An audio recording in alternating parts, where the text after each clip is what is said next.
Hello. Wow, what a good word to start this video on. Wow. We're here. It's time for Yosh. Super Mario World 2, Yoshi's Tax Haven. I hope you are well, everyone who is watching this live, and everyone who is watching this recording in the future. Wow, I left off in a frog. What a good spot. Wow. Hello, everyone in chat. Prince Froggy's fort. I didn't elect him. Well, I mean, I guess you don't elect members of the monarchy. But hello, folks. I hope you're doing well. So, most pertinent to talk about right now, was the Nintendo Direct. Can I hit this thing first? Okay, that was embarrassing. I was too busy thinking about the Nintendo Direct that we had today. And I am curious to hear everyone's thoughts on it. There's a lot to unpack. And it's going to be harder for me to unpack because I'm trying to play this game against all these malevolent flowers. Oh, whoa. Can't believe that baby landing on the island subjected all the inhabitants to taxation. Yeah, they gotta buy diapers now. It's awful. It's a good thing Baby Mario came with like a free diaper, really. Name one good thing from that Direct. Well, gee, I don't know if I'm primed to give an answer yet.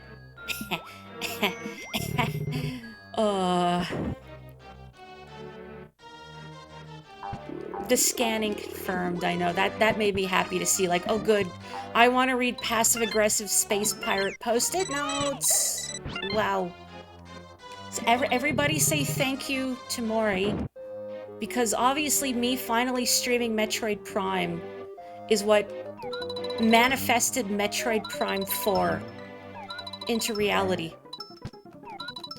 I don't need to beat up these guys, because I'm not going for 100%, but they're there, I'm here, we're gonna do it. I also appreciate that scanning was one of the first things they showed off. They know. Hello, monkey. On that note, hey Mori, can I stream custom robo for you next? Well, you know, I wouldn't say no.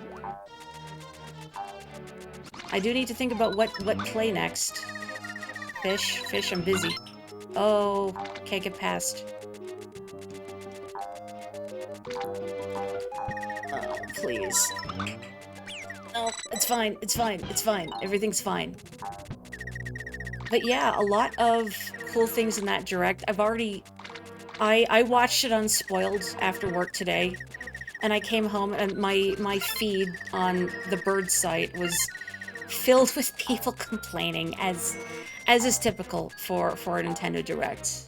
And now I don't begrudge people for voicing their dissatisfaction with things, but you know me, I'm not a hater. I don't like being a hater.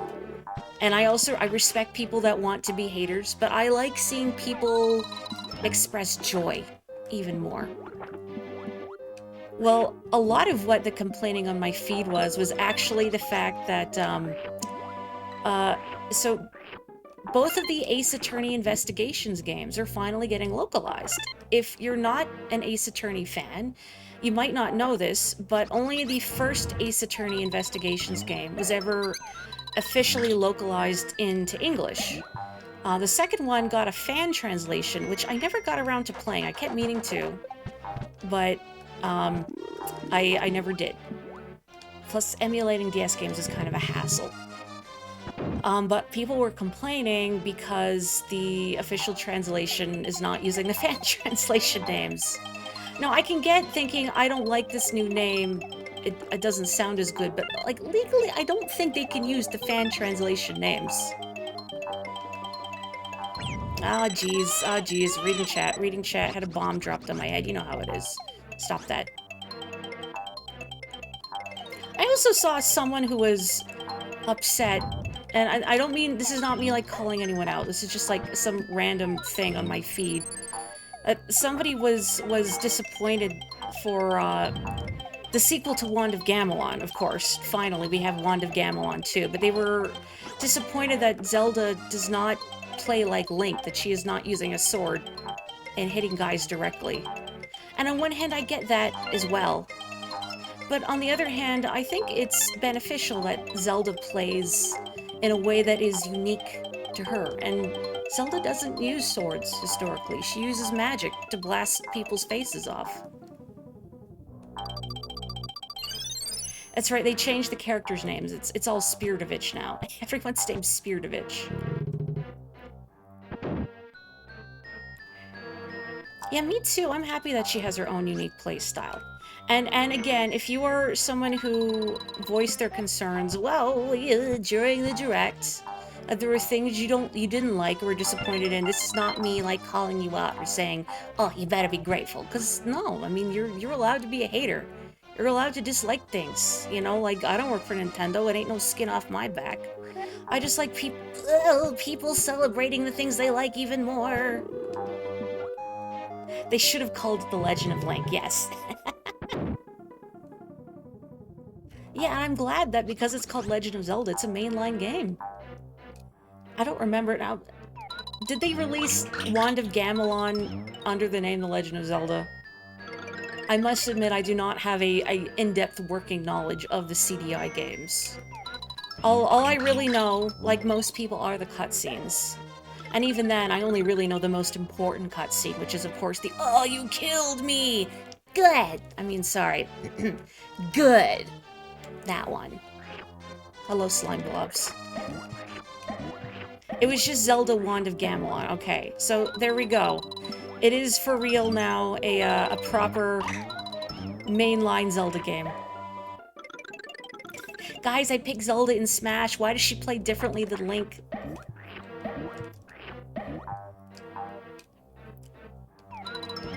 Actually, the correct name is Zelda's Monster. It's Zelda's Monster. Even I forget about Zelda's Adventure. Well... Baby Mario's like, what are you doing, man? Get up. Just a little poke.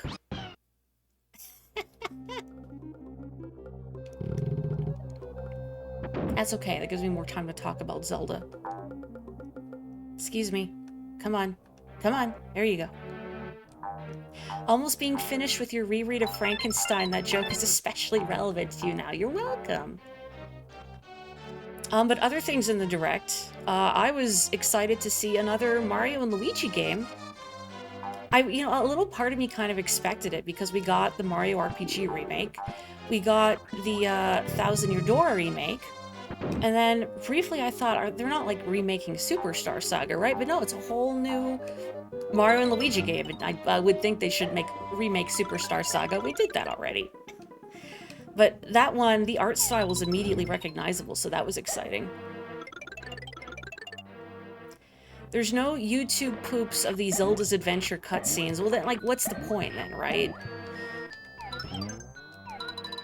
Like, I don't know what precisely you could point to as being the progenitor of YouTube poop, but I feel like CDI Zeldas are a pretty strong contender. Lim.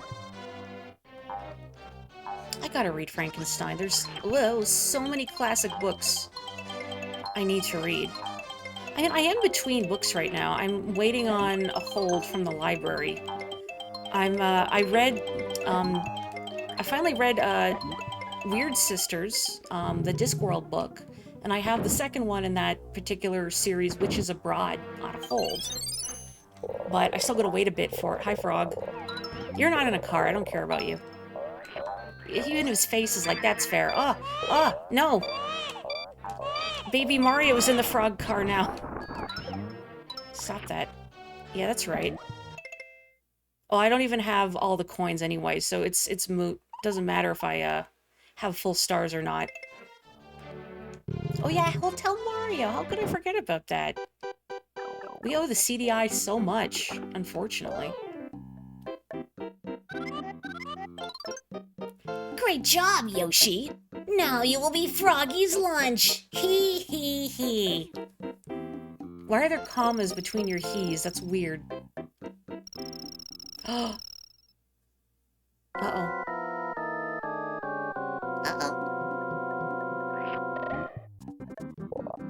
Oh, I've become the frog car. Wait a minute. I am the frog that was on Tane Tane Island. It's me. I'm inside the giant umbrella.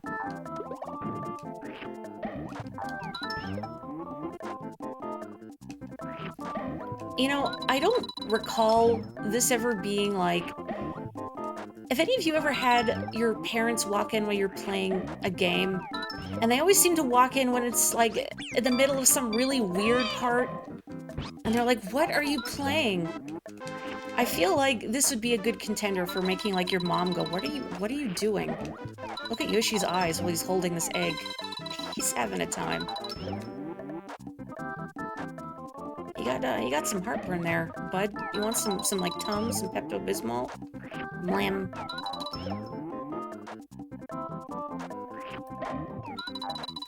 No, I'm not a gastroenterologist, is that the correct term? But, I don't think this is good for you. Whoop. Don't think about it too hard. Yeah, Yoshi's still processing that.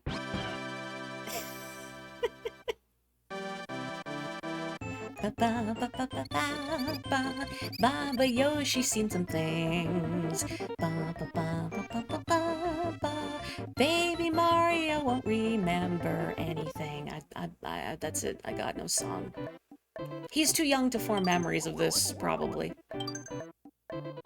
Let the trauma pass. Level complete. And let it wash over you. Let the thoughts flow through you. Yoshi was the one who was passed. Oh. Oh, I will hydrate. Let me do that real quick. Thank you.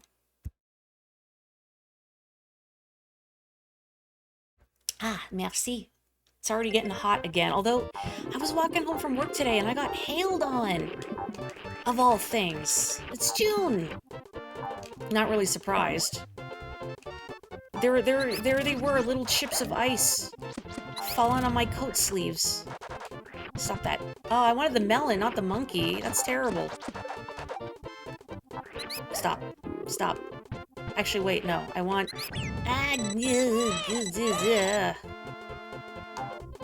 Hang on. Blah. Imagine there's an egg on your head. Imagine that you burst into 5 bonus stars. Where are these monkeys getting ammunition from? Why is there like a little cactus in a pot? I mean, I've never been to the jungle. Maybe it is like this. Oh, so you don't get many seeds from that melon, but I guess it's like already partially consumed. Hey. Oh. Lamb. I don't know why I'm laughing at that. It's horrible. Goodbye, monkey. That's like Salsa's cousin or something. Lamb. You know where you are? You're in the jungle, baby. You're going to die. It's a Guns N' Roses song. Author's note, the monkey is fine, probably. Yes, officer, the monkey is fine. Oh, I'm not fine. I'm not fine. Goodbye. Regarding parents walking in at weird moments. Oh man, this is one of those games where your lives reset when you reload your file. I had like 30 lives. Regarding parents walking in on weird moments, you'll never forget your mom seeing the Great Fairy in Ocarina of Time. Oof. Oh boy, yeah, that's a weird one to explain. Don't worry about it. I feel like, personally, I'm so accustomed to the sort of weirdness you see in video games as a matter of course, that stuff like the Great Fairy, like, doesn't even register. Like, yeah, that's just Zelda. That's just what games are like.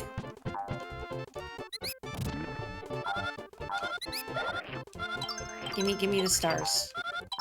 I hunger. Where'd you get that cactus from?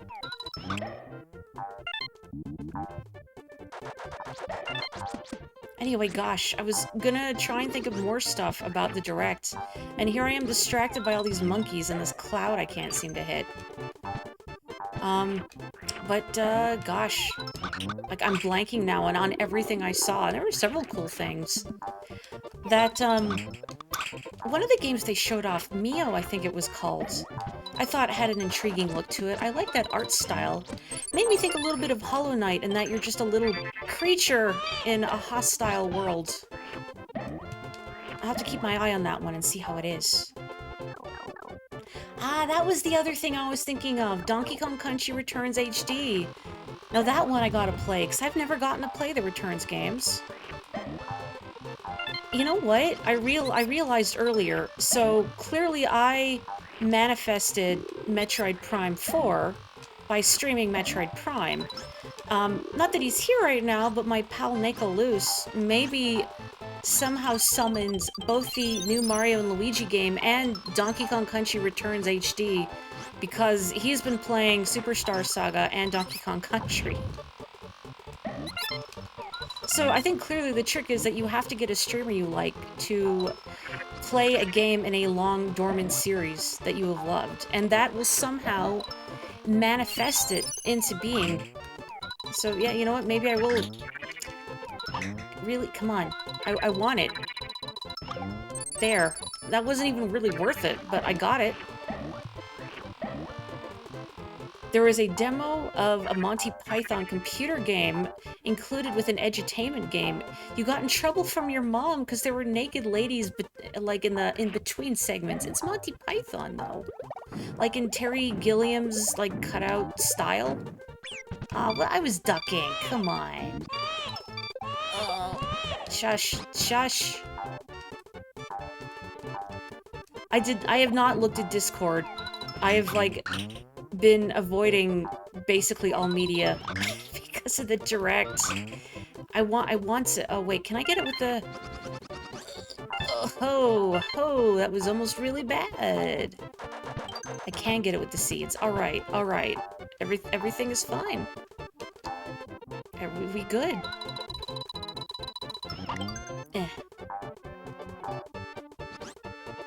You were really young, but you're pretty sure that's what it was. Yeah, you wouldn't even notice anything is potentially objectionable when you're really little, because you have no frame of reference. It's like, oh, that's just a person. They're not wearing anything. Okay. Yeah, shout out to Luce for manifesting both a new Mario and Luigi and Donkey Kong Country. Whoa. Sorry, I was just, my life flashed before my eyes there. Not you again. Man, I remember I hated these little piranha plants.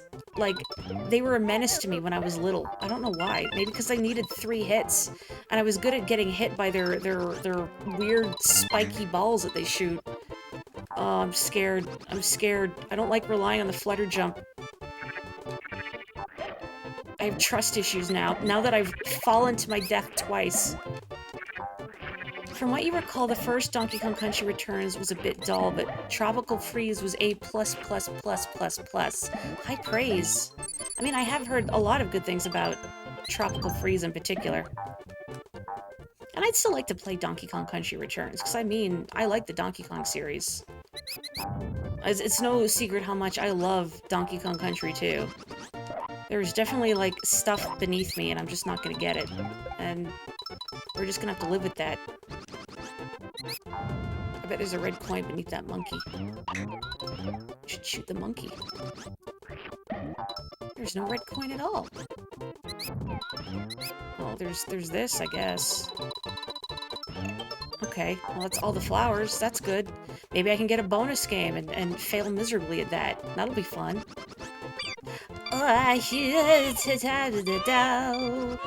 Good night, sweet prince. Good night, sweet prince.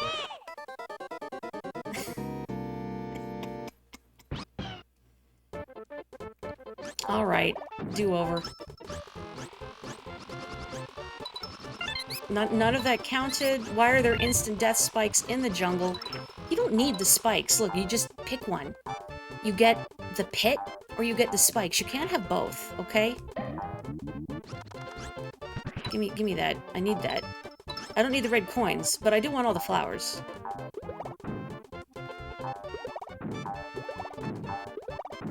At least I've made it memorable. You're welcome. Like, if you're not flailing inelegantly when you fall to your death in a platformer, what are you even doing? I have to... What is the context of asking if Donkey Kong Country Returns has Jell-O and cheese? Has anyone done that? I don't mean anyone specifically in chat. I just mean, like, throughout the course of human history. Because people have put a lot of weird things in aspic, like gelatin. Does anyone put cheese in gelatin? I'm sure it's happened. Probably cottage cheese. That's even worse. That's even worse. In the 1950s, people were really weird about gelatin and recipes. I've heard about that. It's like dinner party culture. You want to impress the neighbors. So you make these hideous molds in aspic because they look impressive. Oh, this is what was down here. Out of my way. Oh, you dang dirty ape. Okay. Let me up. Do not need that flower down there. I've learned my lesson. Unnecessary. Dinner parties are just grandma's Instagram. I can't even make a portmanteau. Instagram. It's already there.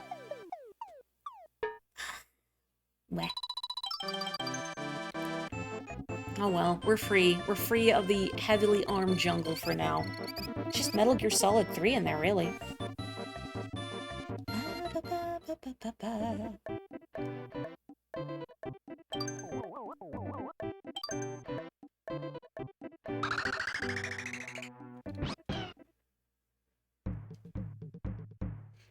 The Cave of Hairy Hedgehog. I don't remember this Sonic character.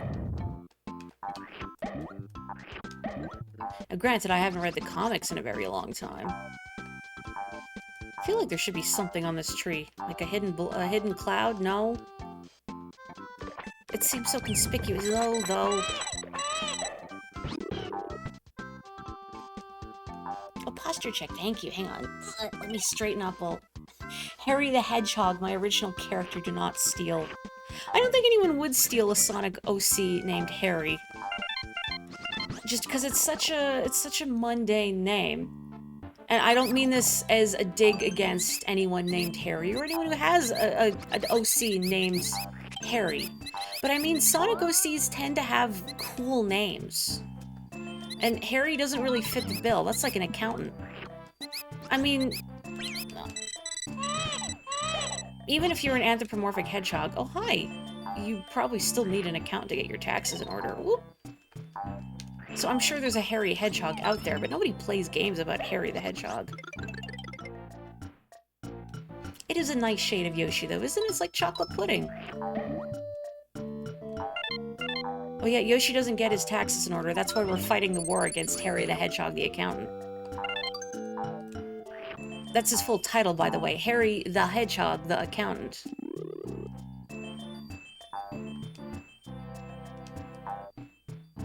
Here's a fun group activity. Google your name, the Hedgehog, and see if someone has made a Sonic OC with your name. Well, chat. However, I also want to be clear, even if you find an OC with your name, do not roast whomsoever has made that OC. I don't think anyone here would, but it's something I've seen a lot of on the internet. Hang on, I'm just gonna make sure, like, I can't go this way right now. I need to, like, knock down a spring or something. Yeah. I see people who will make fun of others, especially, like, kids and teenagers making their cool, edgy Sonic OCs with, like, heterochromia and fancy rainbow quills or whatever. Oh, I had to push down the rock. That's what I gotta do. And I, for one, don't like seeing that. You gotta embrace it. Everybody starts somewhere. There is a Sonic OC with your name. You don't want to because you're worried it'll be your OC. Oh no, something like dredged up from the days of DeviantArt. Booster Sniffit accountants will take care of my taxes. Are they cleared to work on Yoshi's Island? Like, is their degree viable here?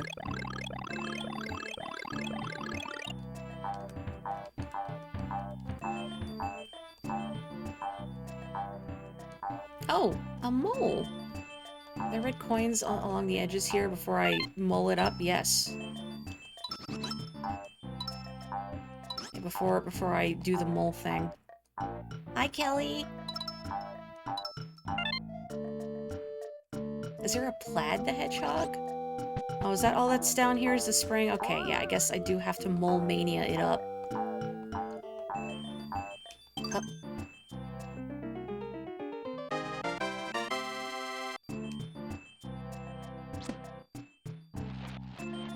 You know, while I'm thinking about Sonic OCs also, I've played some of Sonic Forces, and man, the OC creator in that game is honestly disappointing. Like, there's not enough options, and you have to unlock so many things. And also, if your character is a girl, like, they have to wear a weird, like, flesh-colored bodysuit by default. Which is so bizarre, because, like, their body type, I believe, is identical, regardless of what gender you pick. Just, if you pick a girl, your character wears, like, this weird spandex bodysuit.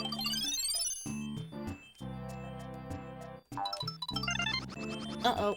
Uh-oh. Please don't be a bottomless pit. I've had enough of those today. Okay, okay, this is fine. Actually, there's unexplored territory here. There's a ratto with an egg. Okay, no, this is cool. This is fine.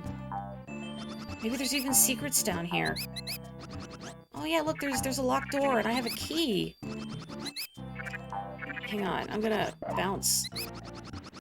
Yeah.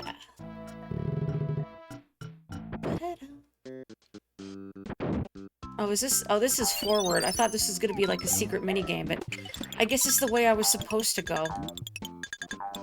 Oh, where is it? It's like up above or something. Oh man, I don't know where it is. I feel like I saw a floating cloud somewhere.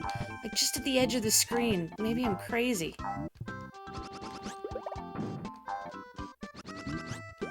Oh, I see it! I know, like ground-pounding shifts the camera up briefly. Oh, hello, Final Cat. I will hydrate. 1 sec.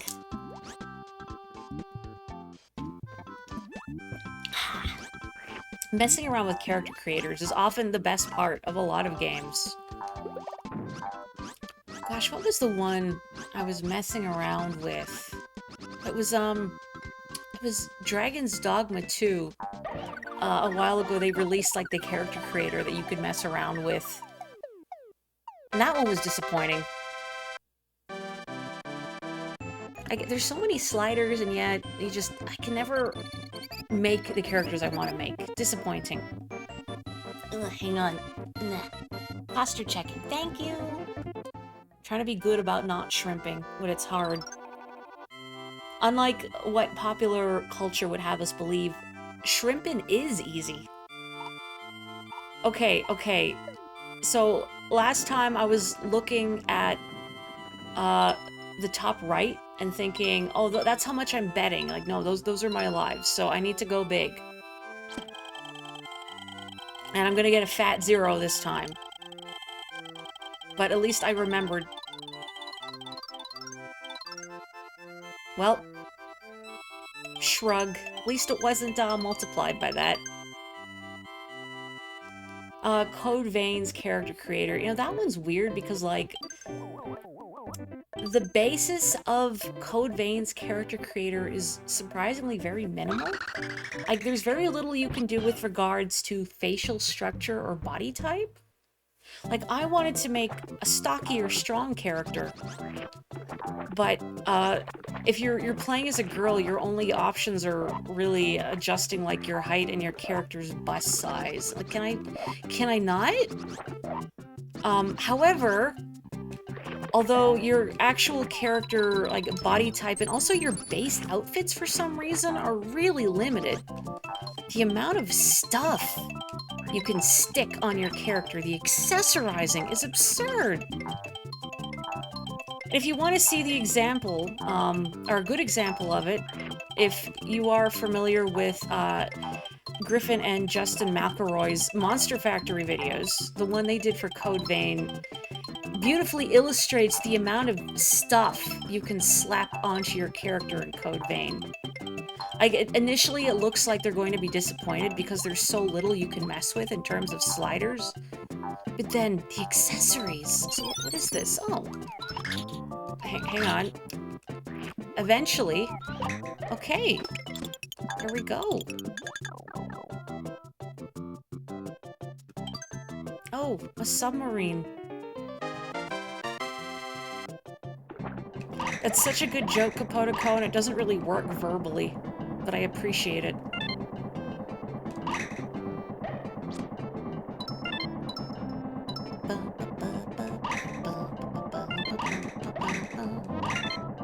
Angie. Uh-oh. No, hurry up. Ooh, just barely. I don't think, have I seen their Street Fighter 6 Monster Factory? I don't think I have. There's a lot I haven't seen.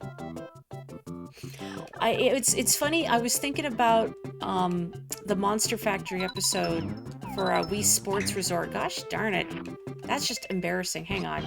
For Wii Sports Resort, because of the, in the Direct, the Nintendo Switch Sports update, when they were playing basketball. Oh, okay. Oh wait, no, the stars are fine. I thought they all drowned. We're okay. But yeah, that one, if you've seen that bit. Buckets, Kobe, Larry Bird, that one. Have a good one, Kelly. Oh, you thought of it too? Wonderful. I'm glad I'm not the only one whose brain went there.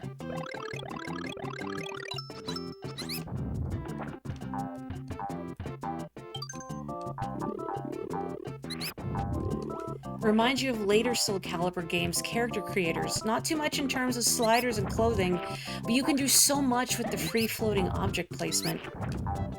Gosh, I've played... Ooh, what Soul Calibur was it? I feel like it was 4, where I found the character creator really disappointing. Maybe it's just that, like, the kind of characters I try and make in character creators just... Uh-oh, never work out. Can you stop flailing your foam finger at me? Thank you. Yeah, the Dragon Quest HD 2D remasters are interesting. You know, this might sound, I don't know if it's controversial or not, I don't really love that HD 2D look because of the lighting. I find the kind of dynamic lighting you see on sprites in games like that, like say Octopath, kind of looks muddy. I don't know if I can explain it really well, but just the way the lighting works on the sprites, I don't really like the way it looks. But it's more of an individual feeling, and I know that's probably not a universal sentiment.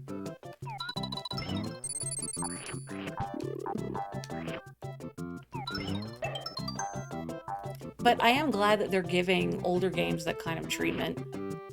I wonder if in these versions of Dragon Quest, if they're going to be as grindy as the series is known for being. Whoa, excuse me. Or, I mean, they were, like, especially the original Dragon Quest, I think was grindy just because of the technical limitations. Like, otherwise the game would be too short if you didn't have to be a certain strength to defeat the final boss. But also in this day and age, I feel like that wouldn't make for very compelling gaming. Oh, I got over here. What is up here for me? Well, I guess I'm stuck here now. Alright. I mean, it's not like I'm going for 100%, so it's fine.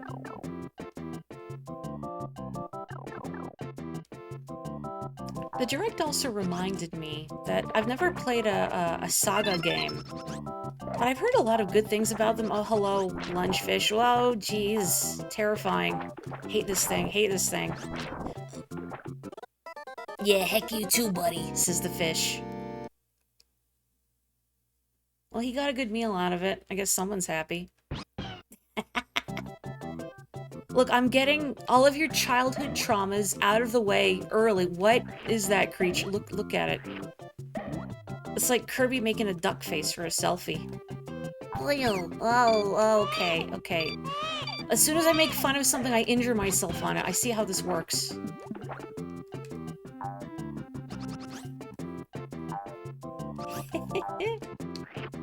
The reoccurring nightmare of the Mario games. Oh, he makes bubbles. The reoccurring nightmare of the Mario games. Yeah, the Mario 64 piano called. Yeah, I didn't like that piano. The eel never really bothered me, but the piano. Didn't like the piano, the sudden loud noise. Even when you know it's there, I still hate it. But yeah, being eaten by fish in Mario games is always terrifying. I want to go in there. I gotta. I bet if I could just... yeah, please don't eat me. Dear God, do not eat me. Do not eat me. Okay. Okay. Oh, the fish from Tiny Huge Island. Did you know I've never been eaten by that thing? Because it just... I had played enough like Mario 3 to know to be afraid of it. And I'm not getting anywhere near that fish. I know that thing is going to eat me if I give it the opportunity. So I've never been eaten by it, but I feel vindicated knowing that, yeah, it would have eaten me and scarred me probably. Popping balloons. Pound the ground to pop balloons. Find the correct one to win. I hope it's not the one in the bottom left that I'm ignoring. So I thought, okay, I need to get up here. Yay, get this primo balloon real estate locked down. Yeah, now I'm just rubbing it in.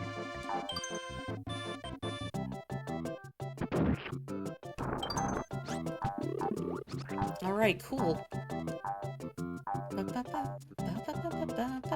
No, I'm watching you, fish.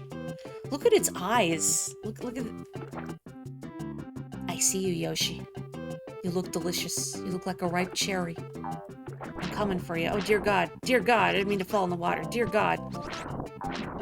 Why would they put that balloon up there? I reached over to turn off my smug face and took my hand off the controller. Alright. I'm watching you, fish. Byleth be like. Yoshi should take some notes from Byleth. Learn to fish. What if I just go over the fish? The fish can't eat me if I don't touch the water to begin with. Huh? Huh? Dear God. Okay. The piano spooked you on a big screen TV. The first time you reached I-Rock was on Mario 64 DS, and you actually threw the DS away from you. You got so spooked. Oh my. Hope you did not cause permanent damage to your 3DS. Oh, okay. Disappointment. Oh, I see that. I mean, I don't have all the things in this level. I don't need that coin. Why? I'm watching you, Mike Wazowski, that fish. How come I wound up doing the Roz voice? Like, oh, I see. You probably have to pound these pillars down so you can throw an egg up at that single cloud between or above the water where the fish lurks. Yeah, how come I keep winding up doing Roz's voice throughout various streams? I don't know why. I guess because it's very apt. Oh. You borrowed a friend's DS. You mean you borrowed a friend's DS and then throw it? Or did you borrow a friend's DS to finish the game because you had broken yours? Yeah, you could snipe coins by throwing eggs, but also I was missing 2 flowers, so like, I don't want to get near that fish. It's not worth it to me.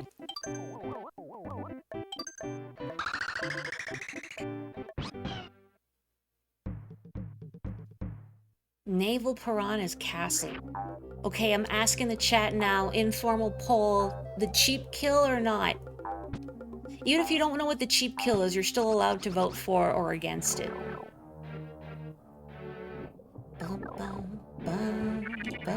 Hi. Hi. Hi. They look so sad. Like they're being contested for the first time in their lives and they don't know what to do about it. Oh, hi. Suckers fight fair, go for the cheap win. Show off both? I guess I could, if I make a save state. That's true. I could easily show off both. I can't even make eggs out of those little ravens. That's so sad. B. Yeah, I'm not going for 100%. I could just plow through here. Be a hashtag gamer trademark. I'm not mean enough to be a hashtag gamer trademark. Try to throw an egg at the arrow and... Hello! You can get the coins placed underneath. Oh, how odd that it would teach us about this ricochet mechanic now. You can get these coins directly, but let's use an egg. It will skip on the surface of the water to get the coins. Wow. Oh. Yay. Physics! Is that also a red coin? Oh. Is that kill you dead water? I mean, I've had enough of killing Yoshi dead tonight. Yeah, I can't be a hashtag gamer trademark. I don't know enough slurs.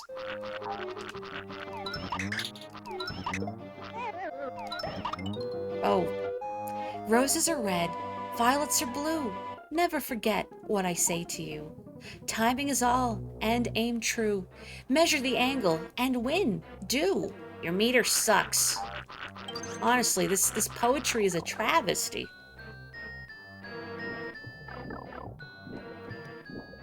I have many opinions on lyrics and poetry and rhyming schemes.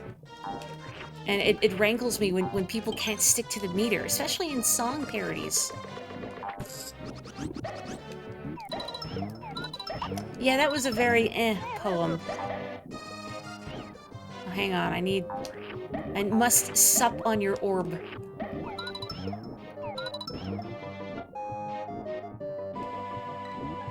Favorite poet, Gruntilda Winky Bunyan.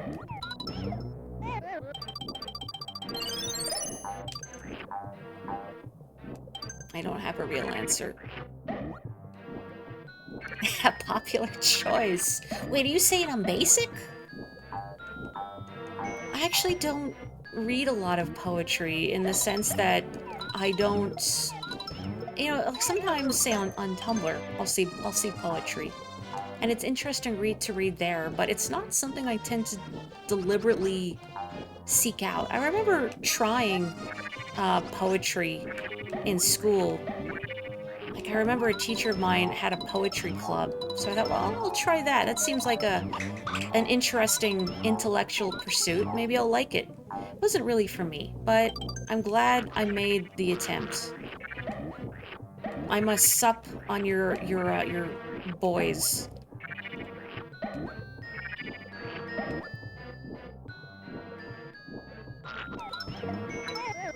What? What? What? Why is everybody dotting now? Have I made a fool of myself again?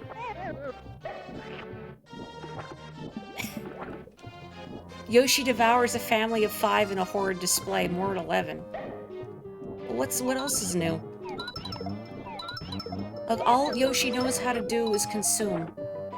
That's how he shows his love. It's not a very healthy relationship.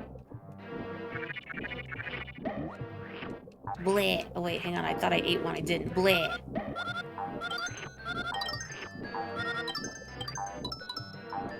Yoshi is your favorite...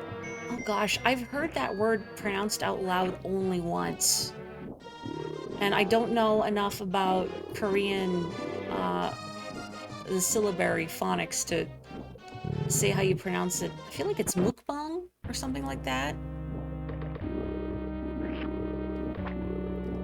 You always found poetry fun, but then you get into free-form poetry, and by that point, it's basically just writing, but small.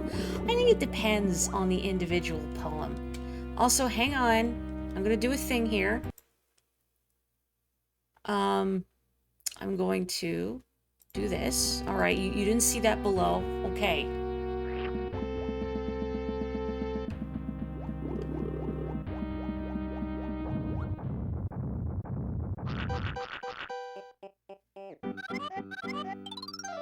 Give it up, Yoshi, you cutie without a navel. Oop, forget it. Kamek, I worry about you. Are you okay? Is the high altitude getting to your brain? Is Bowser throwing too many tantrums? Too many Legos at your head?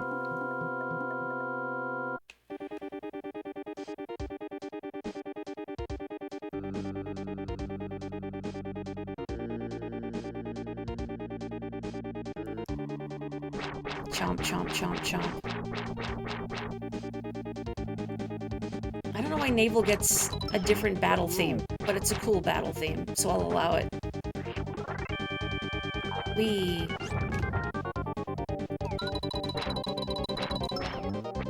Well. You remember taking a couple of poetry classes and one of the professors was kind of rude. Yeah, but Naval Piranha gets, like, the fancy intro. That's what I mean, it's different. Professor's saying something like, don't rhyme in your poems, you're not writing nursery rhymes for children. Well, that's rude. Poetry is whatever you... Poetry, yeah. Poems, whatever you make of it. I don't think there's a set rule. So I don't like Baby Mario's eyes here. Okay, so we won. I'll put that here just in case, but that's boring. So we're gonna be back here. Okay. I have eggs with me, right? Yeah, it'd be pretty silly if I didn't. Okay. What is this spot? Hang on. I might need a second here.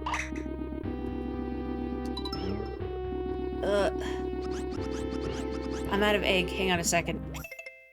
I can't use my stuff. Hang on. Good thing I can do this. See, my brain was thinking you can stand on the very edge of the platform to do it, but then I feel like if I do, it starts the boss cutscene. Waterboarding Baby no! Like, Yoshi is not a licensed childcare professional, but even then. Like, we have limits. Oh, this is a travesty. Oh, this is a travesty. I'm trying. No, I have to reload. Heck. I'm gonna do it. I'm gonna do it. I guess if I have a save here, I can try standing on it, because I feel like you can stand on the very edge of it. Serves him right for his crying. Okay, here we go. Oh, there we go. There we go. I didn't have to be in the water. Oh my! Yay!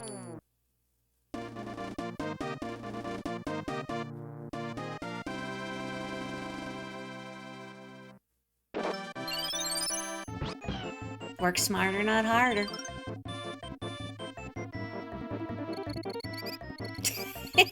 Hashtag MLG egg snipe. 360 no yolk. I'm funny sometimes. Not right now, but sometimes.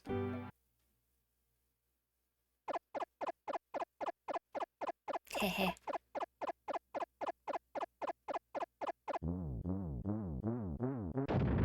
Pew. That's how you do it when 100%ing. Avoid drama whenever possible. You wonder where Yoshi gets the explosives. Same place the monkeys do, probably. Go, go, Mario! Turn your caps lock key off. Goombas. Oh! You truly are God's most pathetic creature. Oh, he fixed himself. Also, what, did the Koopa just, like, walk off and fall into the void? Oh, yeah. Did you see him wiggle his eyebrows before he jumped? Don't do it, you have so much to live for. Okay. Oh. I can't even be upset. I'm too happy about those Goombas. Look at them wiggle their eyebrows. It looks like they're looking upwards continuously, like they're staring at something in the sky. Like there's some sort of celestial event going on. Or they have a kink in their neck, and they can't look down. Or they're really impressed by their eyebrow game today, and they can't stop admiring themselves. Or they're trying to solve a magic eye puzzle. Blah. Blah. Wait, hang on. Blah! There we go. When you are the lowest enemy in gaming, you look up to everyone. Aww. You know, it's a weird thing that it reminded me of. But I was thinking about odd little creatures in games, like Goombas, and I have it uploaded. I have to put a little thumbnail on it, but I recorded the, Great. Hang on, let me get this infant back. I recorded, some footage of the demo of... Heck, I hate this Piranha Plant in particular. The demo of Veritas, the new game from the Prodigal and Curse Cracker devs. That's a sequel to Prodigal. It's not a very long video, because the demo is only like half an hour, but I have that. I just have to remember to make a thumbnail. Question for chat. Can you think of any game America or Europe got that Japan didn't? That's a good question. Because, yeah, there's...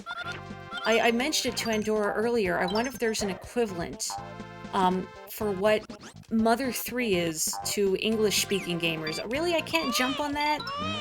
It looks so enticing, though.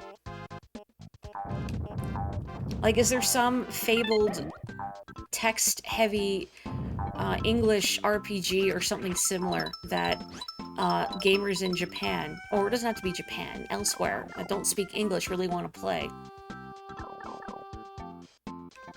Super Punch-Out! Was that not available in Japan?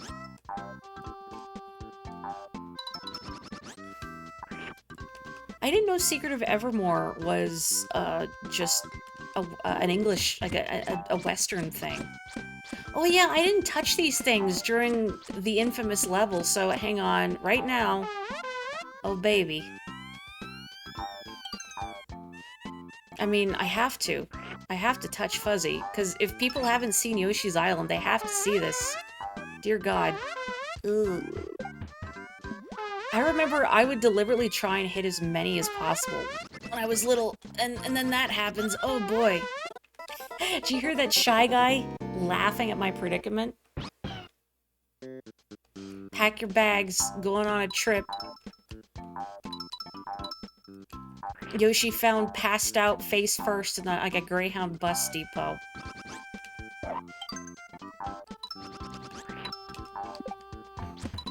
I've only been, well, that I can recall in recent memory, in a Greyhound bus depot once. I'm gonna let this wear off, because it's very hard to jump when Yoshi's wiggling around. Oh boy, he just kind of goes. Come on, Yoshi, get it together, get it together. Take a drink of water. Oh boy. Okay, come on, Yoshi. Yoshi, please. Please, Yoshi. Okay, okay, we're fine. We are no longer tripping. Anyway, in a Greyhound bus depot in recent memory. Okay, whatever. We're going. We're just going. We're going down. We're going down. Mayday, mayday. Alert. Alert. We're still going. No, it's over. It's over. Anyway, there was a guy in the Greyhound bus depot. Actually, no, they were the same day. I was there with my brother because we needed to take a bus. And the first alarming incident was a guy just following me. Not saying anything, but just following me. Thankfully, eventually I turned around and said, "Can I help you?" And he left. Thank God. But the other one is, well, my brother and I were sitting on, like, a bench waiting for our bus to arrive. There was a guy, oh, hello, next to us, who was thankfully talking the ear off of the guy sitting on the other side of him, and not my brother and I, but saying how, yeah, I'm gonna take a bus to Amsterdam, and just going on and on about how he's gonna take a bus to Amsterdam. And like, yeah, I don't know how you're gonna do it from Canada, but good luck, Godspeed, buddy. I felt really bad for the other random guy who was stuck listening to his rambling, but it was very uncomfortable. I guess Greyhound bus depots are like that. Touch a superstar and become powerful Mario. This is super. Dash with Y, float in the air, run up a wall. You're invincible. Why don't you just rescue your brother yourself, Mario? What am I here for?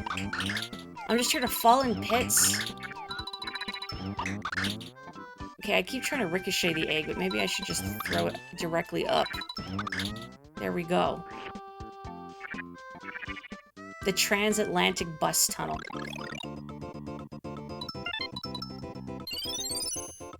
Greyhound bus depots are like that. Oh boy. Sorry, Goomba. And Mario's getting his start early. Whee!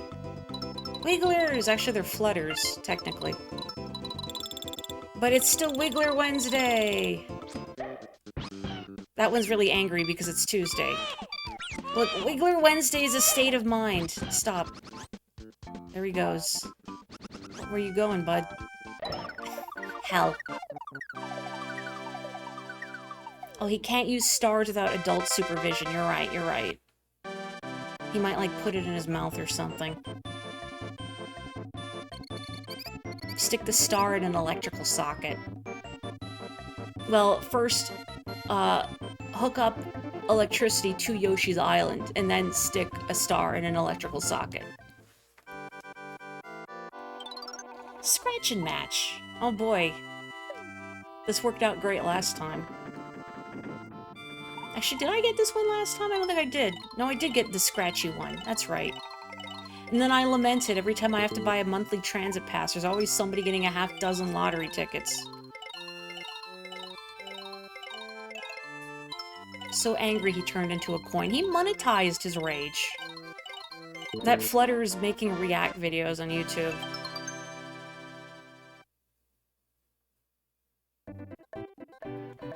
Something just popped into your head. Is there, like, the silhouette of a female figure in a swimsuit in this game? You didn't just imagine that rumor, did you? Well, I don't know about that, but you are making me think of that one room in, like... Was it Kirby's Dream Land 2 or Kirby's Adventure? That, like, somebody knows the room I'm talking about, right? It's in a Kirby game. Always be Waluigi Wednesday in your heart. I guess he can share.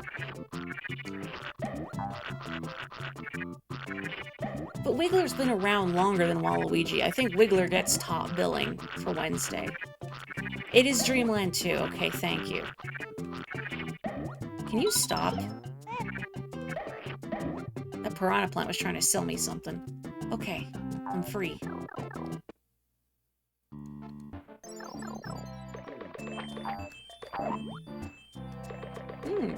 I see. Oh, they're all naked. Well, some of them are naked. Yay. Good diversion. Ooh.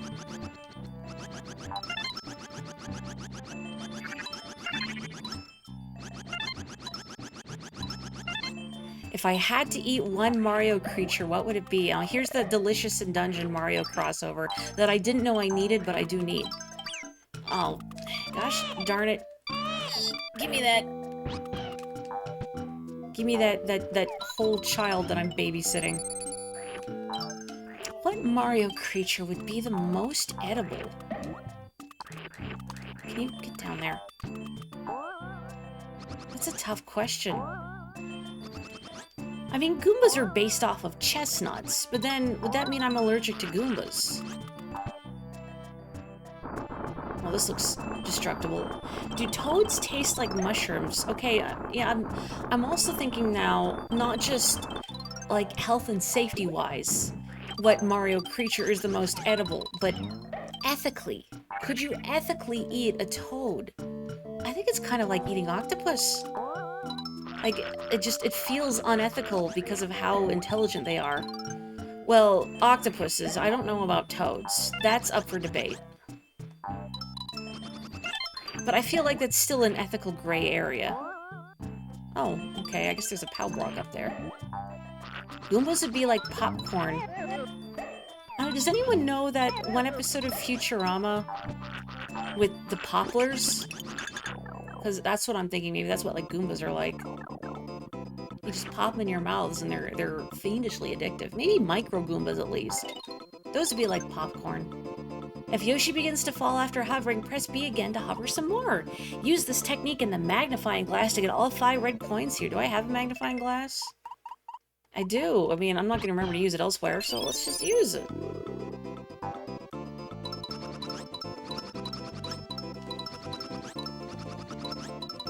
Show me the money. There's the money. There goes the money. Ooh, I got it. I got it. Feels a little bit like the Midas River waterfall in Mario RPG. The endless flailing, desperately trying to grab coins. Alright. Yeah, the poplars. Goomba feet remind you of corn kernels. You might be onto something.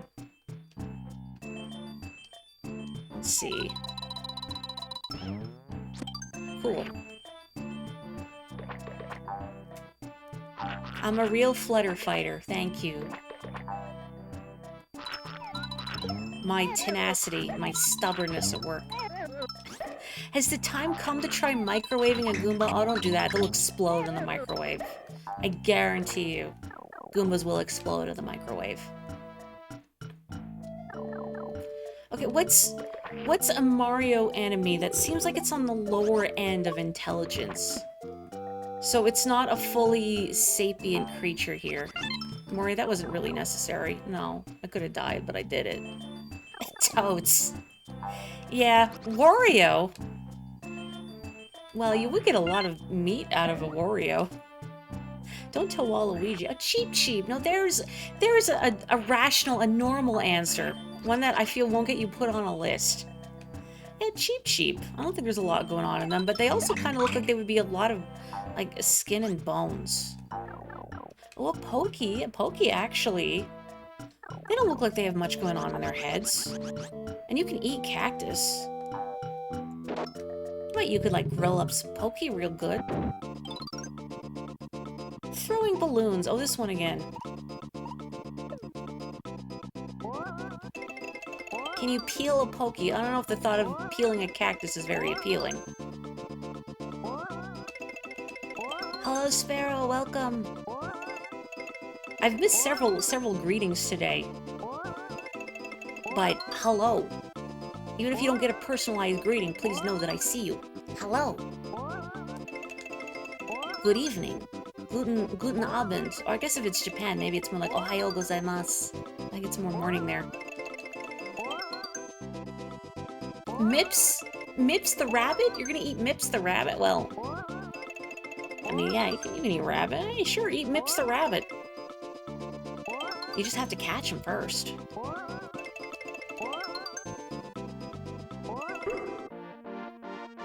No Prime, today of all days. Oh, I got a double up. I'm sorry, I had to finish Yoshi's Island, but then more Metroid will happen. Also, Menu, well, I mentioned earlier on stream, but I got off my butt, and I have to give it a thumbnail, but I did record the demo for Veritas, which I very much enjoyed. I was glad to see my old friend, the Staple Remover, again. I hope Mina is a gremlin. She has to be a little gremlin, right?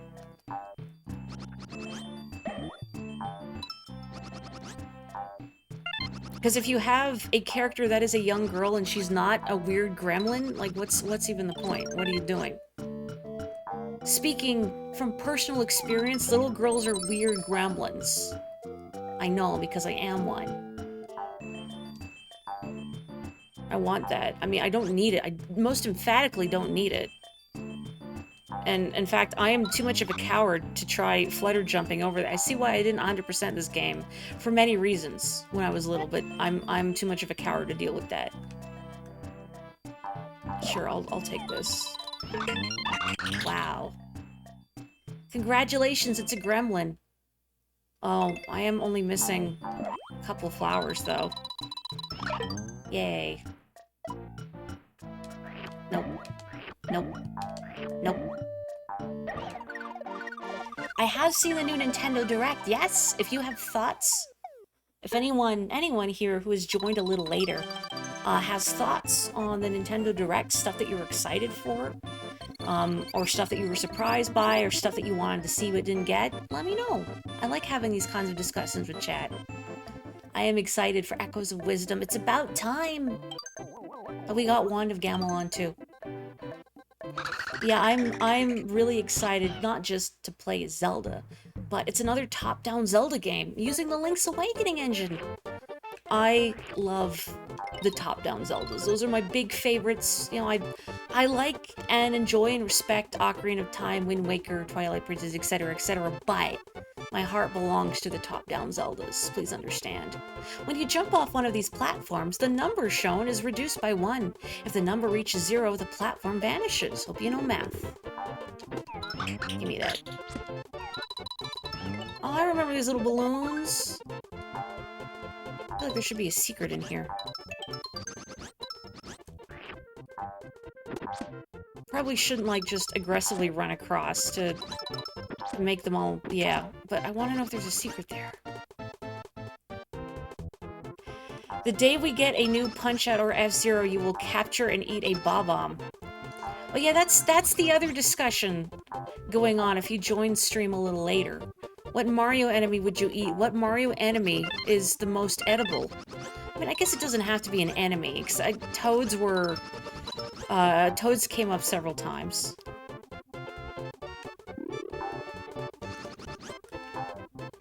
Yeah, I think it's a good thing that they're leaning into Zelda having a more unique playstyle than Link, because I feel like if we got playable Zelda, but she was just what if Link but girl, it would be kind of disappointing, because she's a different character, and it suits her to have a different toolkit to work from. Imagine villainous Toads. I don't have to imagine. I know what they're like. Oh, a helicopter. Oh, blooper calamari, now you're talking. Now that's a great idea. I'd eat blooper calamari. You just gotta make sure you clean your bloopers real good first. They're full of goop. Good enough. I don't need all of that money, surely. Some of the money.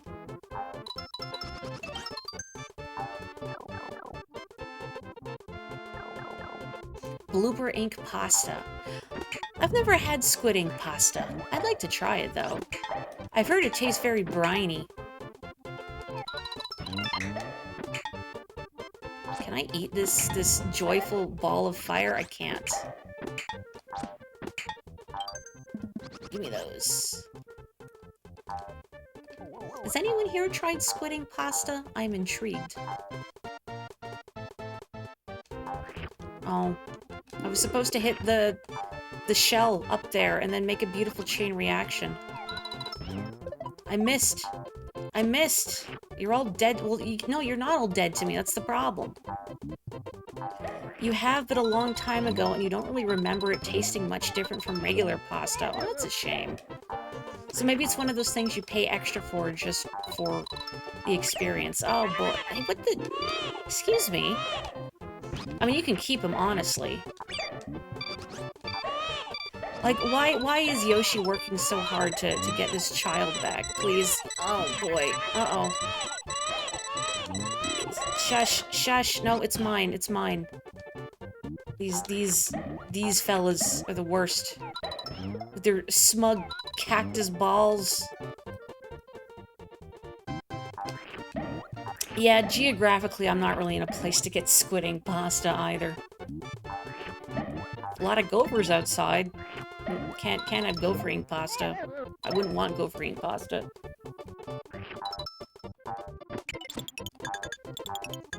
Okay, what's a Mario enemy that does not have an easy real-world equivalent? You know, like squid and chestnuts and mushrooms and turtle soup. Don't eat turtle soup. Ninja, alright, now we're talking. Oh, that's a thing from the Direct I wanted to bring up, but Magpie Brain is The new Mario Party. At first I thought, like, are they finally doing Superstars DLC? No, it's a new Mario Party. But there's a lot of stuff in it, and I'm happy for that. I recognized, even before they said they were specifically bringing it back, I recognized Mario's Rainbow Castle right away.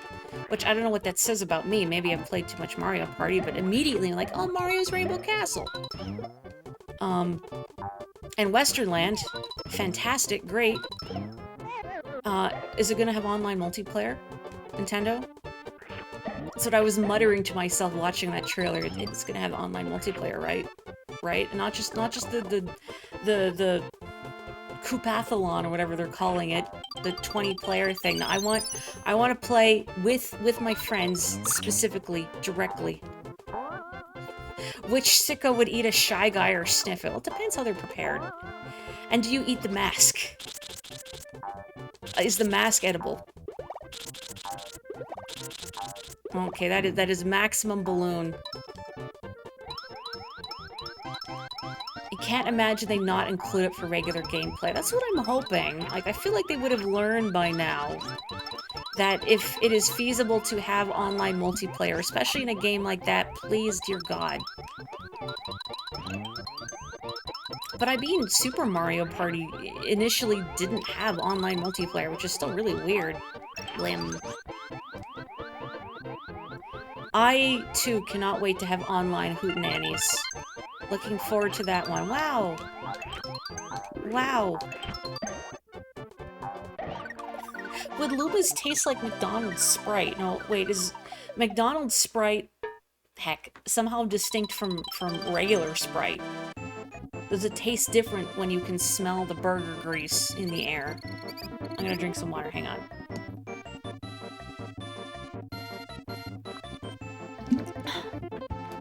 Would I eat unagi? As in the Mario enemy, not actual unagi. I mean... I was gonna say if it asked nicely, but I don't think it's into that. I mean... I don't have any beef with unagi. I don't think I'd want to eat unagi. I mean, maybe if it was offering, like, yeah, here, take a little off my tail. Marching Mildew's Fortress. Mildy?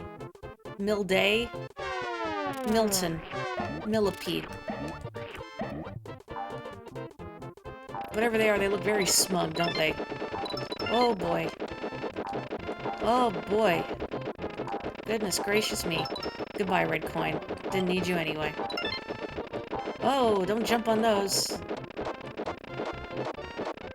Oh, I always feel so bad. What do Pianta taste like? Pineapple. Actually, no, that's too basic. I think they taste like a Mai Tai. Or a pina colada. Or like every tropical fruit at once. Pineapple with an aftertaste of mango, and yet a bit of lime citrus freshness.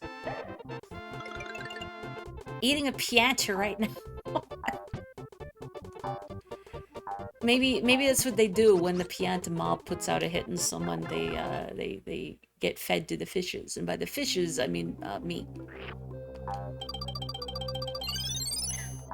I'm a chuckster. Yeah, no, that one I would eat.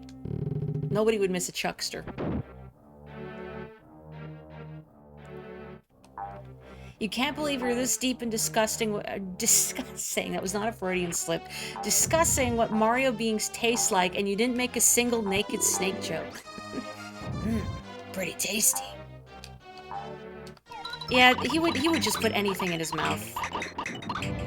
And I don't mean that as a judgment. I mean that as a sign of respect. Boy, it's Breakout. It's Arkanoid. It's the baby thief. Well, I'm not a fish, but I certainly play a lot of Splatoon. Oh boy, hey, no, that is not for you. I stole this infant. Like, again, Yoshi could just leave him. I don't really know what Yoshi expects to gain out of this. Like, is Yoshi a good Samaritan? Is he doing this out of the goodness of his heart? I'm trying so hard to get past this little wall of styrofoam. And you are not helping, bub.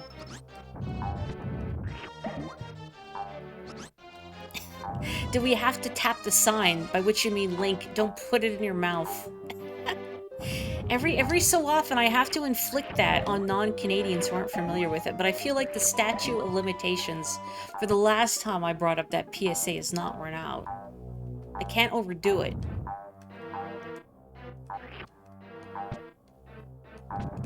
Whoa, whoa, hang on, hang on.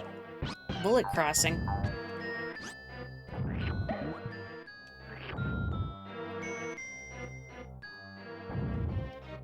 Ooh. Snake and Brawl's codec conversations actually does ponder eating most things they talk about. I forgot about that. I feel like there's a bottomless pit beneath me, and there isn't, but I feel like there is. Because I've just been burned too many times. I feel like don't put it in your mouth was a Canadian-only thing. I mean, I've not met an American or otherwise that is familiar with it. I mean, not that my sample size is large enough, but... The Mario series does need paramedic, honestly. I want someone to talk to Yoshi about movies in the Mario universe. I hate these blue spikes. I hate them. I hate them. So why is this one bandit red? He's shiny. Stop. Stop.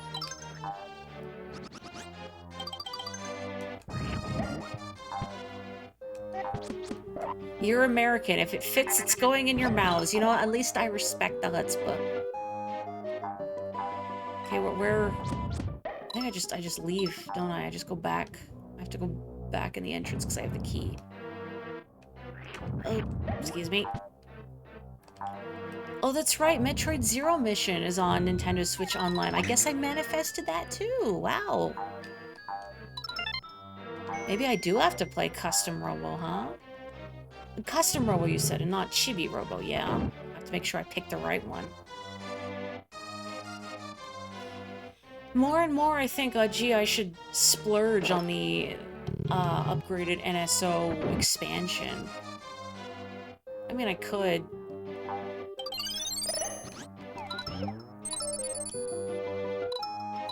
I mean, not only could I potentially play Four Swords with other people, but Kirby and the Amazing Mirror is what I was going to lead with, and then say, and even Four Swords, but I said them in the wrong order. The problem is finding enough people to actually play with. That would be the tricky thing. Enough friends that have the NSO expansion. Amazing Mirror is really good. A Kerbo-vania.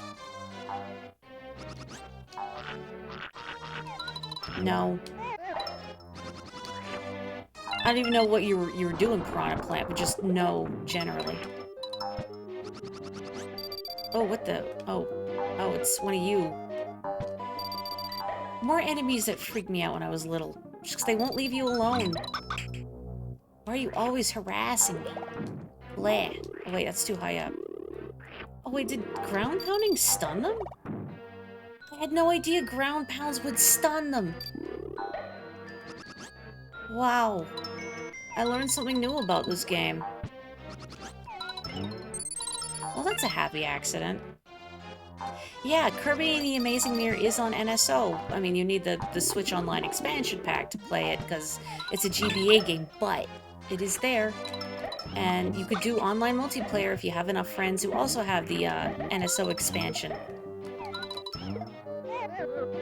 You know what I also have never gotten to play, but it looks like it would be really fun with friends, is Among Us. It genuinely looks like a really good time with friends. I mean, if Mario Party has taught me anything, or even Mario Kart, it's fun to gleefully, cheerfully mess with your friends. You know, consensually. You don't want your friends to actually hate you. Nobody hates me after Mario Party, right? Oh, there's no checkpoint ring in here.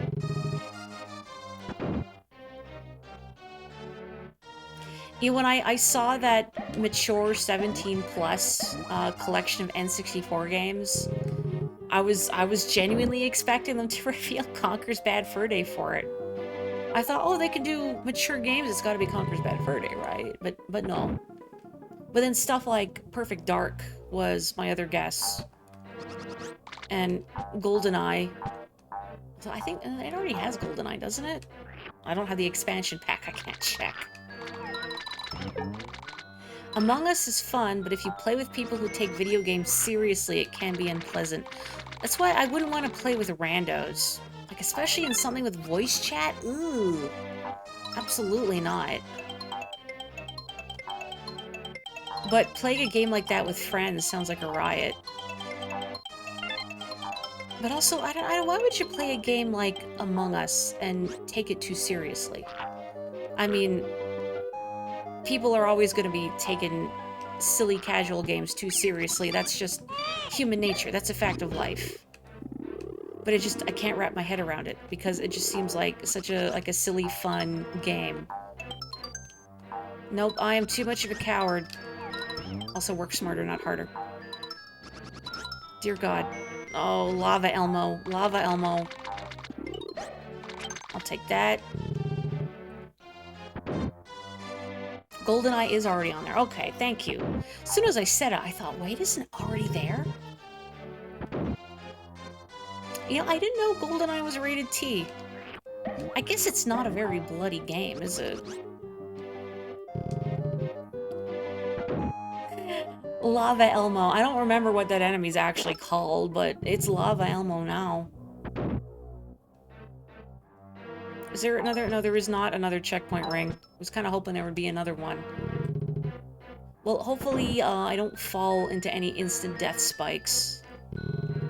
Will I retrieve the last key, or that would be very sad. Lavos Elmo. Ah.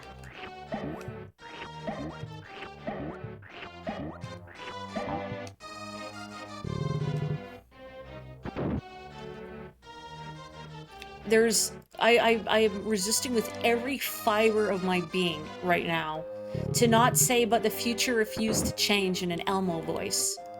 And the only thing that's really holding me back is I've never really tried to do an Elmo voice, and I don't know if I could, but it's in my brain. When you were in 6th grade, there was a girl who called you Elmo because of your red hair and, at the time, high-pitched voice. Well, that's not very nice.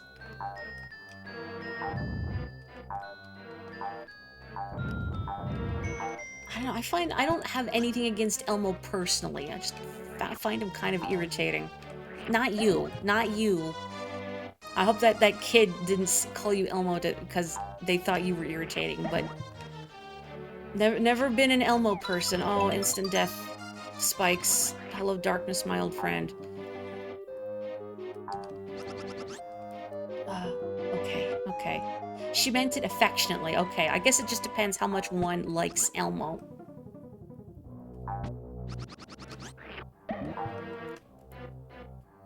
Elmo's voice is one that's sneakily hard to do. Yeah, because it's really specific. Okay, what's down here? I gotta make sure I don't accidentally leave without getting the key.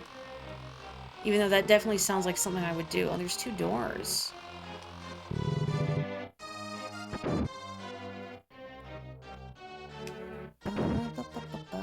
Man, I don't like... Oh, the key is in there. I remember. Oh, this thing makes me so nervous. I don't trust like that. I got the key. I got the key. Let's go. Let's go. Let's go. Ooh, okay.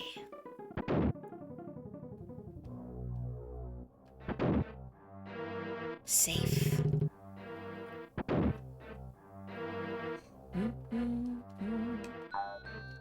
Boom. I didn't have to do that, but boom.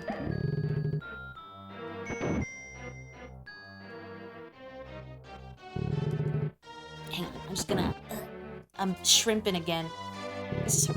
Oop, no, I didn't mean to go. I didn't mean to go in the door. No, no. Let me back in. Let me back in.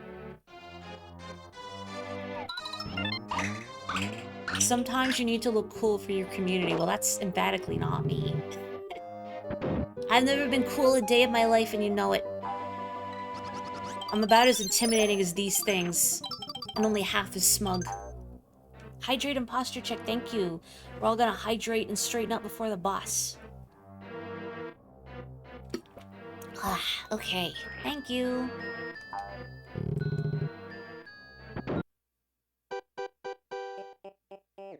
Just step on him. Just step on him. Just do it. Yoshi! Oh dear. Well, Marching Mildy will pound you to bits! Mild? Mildy? I always read it as Mildy. It could be Milds. Mildew, Milton, Milton Bradley, Millhouse.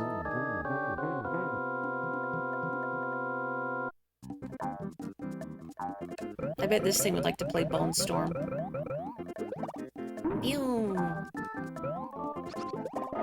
Boom! Boom! Boom! Boom! Thrilly. Boom! Boom! Boom! I like how, oh no, when it looks at you like it's on The Office, like right there. Can you just face the camera really quick, please? It would bring me such joy. Close enough.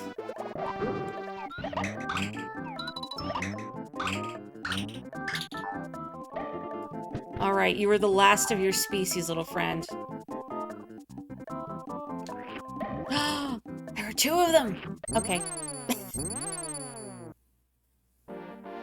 What is that face, Yoshi? Instantly regretting his actions.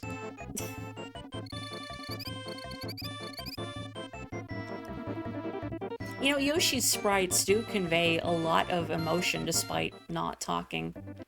I don't know how they do it. There's a lot in those eyes. You know those aren't anti-Kirby's from Link's Awakening, but in your head they are. I mean, they could be related. Taxonomically similar. Perhaps divergent or convergent evolution.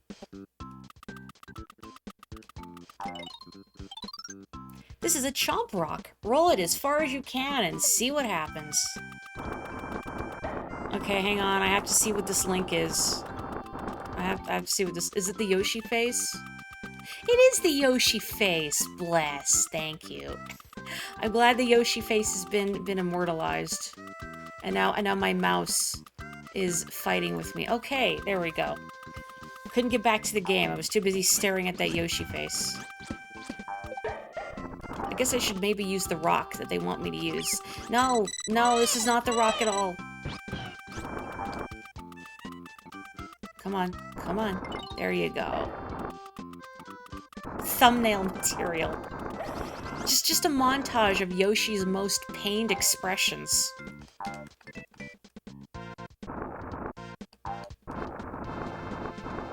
Okay. Whoop. I'm so glad that you can't, like, get Yoshi crushed against this thing, because if you could, I would find a way, guaranteed. Very good at somehow getting, video game characters squished, especially in Sonic games. I don't know why that is, it's like my talent.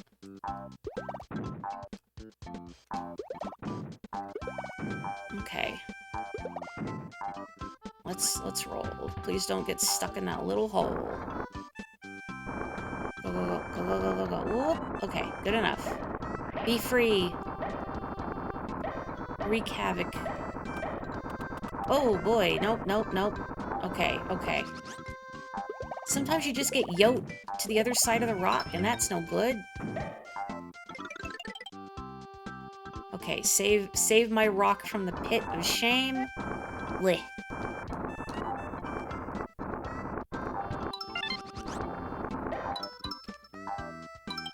You know, I have distinct memories of editing these sprites back in the day to make original Yoshi characters, like years ago. Sort of my first forays into pixel art. I'm very out of practice now, but it was fun. I guess I don't really have a good program to do pixel art in either.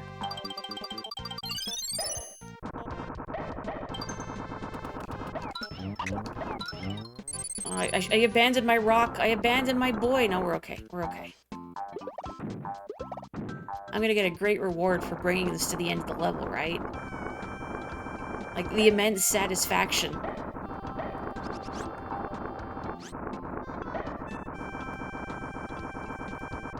Oh, wait, I bet... Oh, I see. Okay, hang on. No, come with me, Rocky Balboa. Dwayne The Rock Johnson. I'm out of names. Those are the only ones I got. Rock Lobster.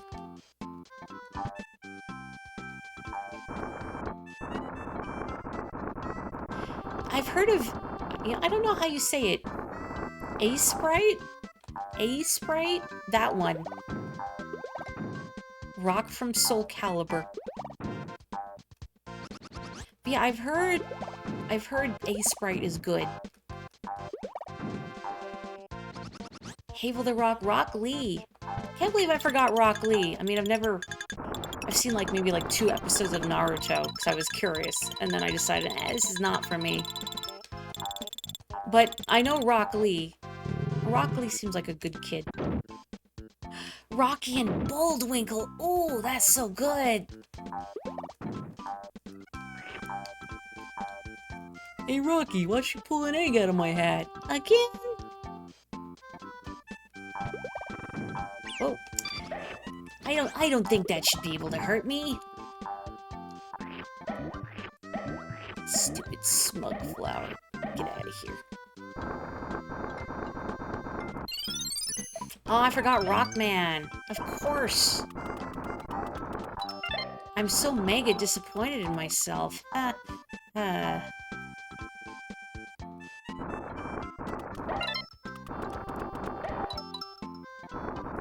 Rock Howard. I don't know who Rock Howard is off the top of my head. Like, I've heard the name before. I mean, at this point, you could probably just make up names that have rock in them. And I would not have enough general pop culture knowledge to know if you're making something up off the cuff or not. It would be very bolder of you to do so, but I could see it happening. Wait. Oh, can I not bring you with me? My beloved rock? Nope, I cannot. Boom. I said boom. This is a very slow boom.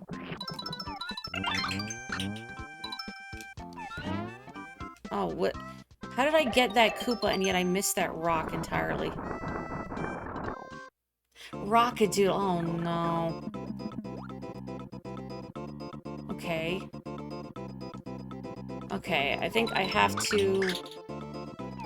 And then entice him to throw. There we go. Cool. Thanks, dude. Hang on a second. I just need to move a window in the background.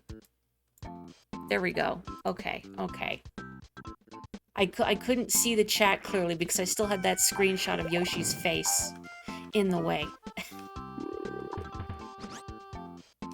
Those are all things. I am impressed, UFO abduction.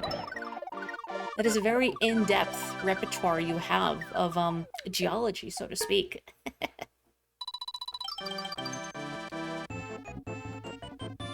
Oh, Brock. Even Brock is a good one. I can't believe I forgot Brock. But yeah, Rockadoodle's a funny one. Like, you know how little kids will, like, get fixated on movies? And watch them repeatedly? That was one of mine. When I was really little, it was Rockadoodle, and my parents roasted me for years for it. Like, look, I'm like, I don't know, 4. I couldn't even really tell you what that movie was about, but I watched a lot of it. I don't think it's very good. And it's probably deeply weird and a little uncomfortable because it's a Don Bluth movie, and those tend to be deeply weird and a little uncomfortable. And I don't mean this as a judgment. It's just, you know, sometimes.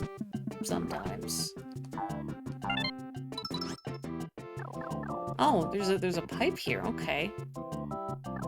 Reggie Rock. Another good one. Reginald Rock.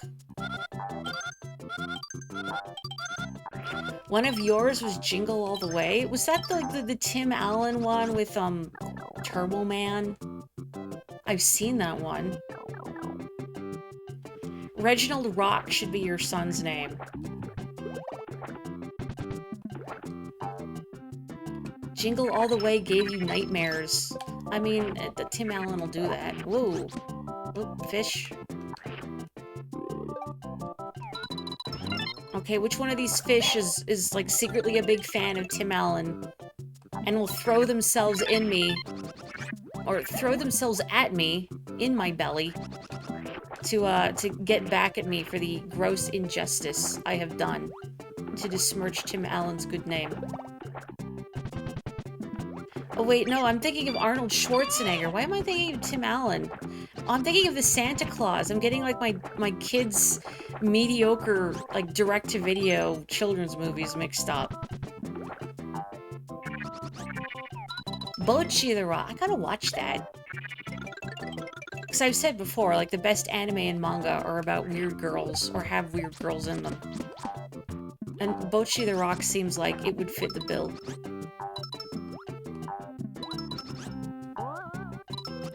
The only good movie Tim Allen was in was Galaxy Quest. Agreed. I haven't even seen that movie in years, but permanently, perpetually burned into my brain is the phrase, never give up, never surrender.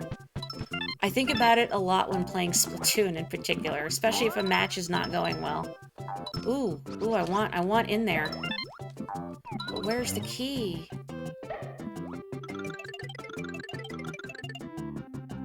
Where can I get the key to this fine establishment?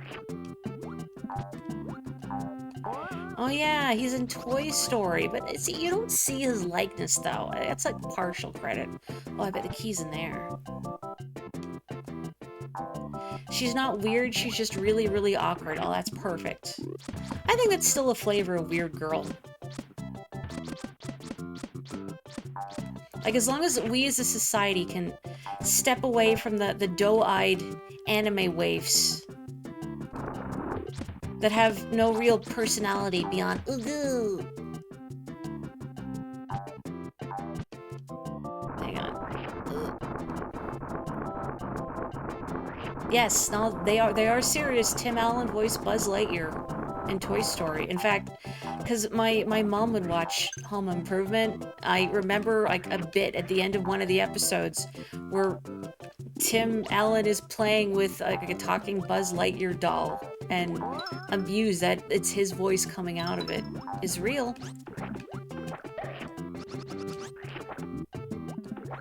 Yeah, that one!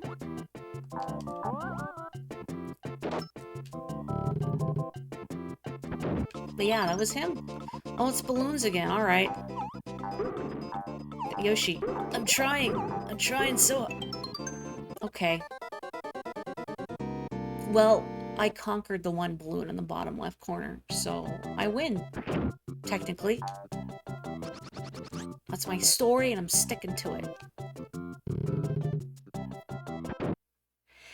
You always got Tim Allen and Tom Hanks mixed up in that film because the uptight, bitter old guard is not Tim Allen, and the charismatic guy everyone loves is not Tom Hanks. You're so right.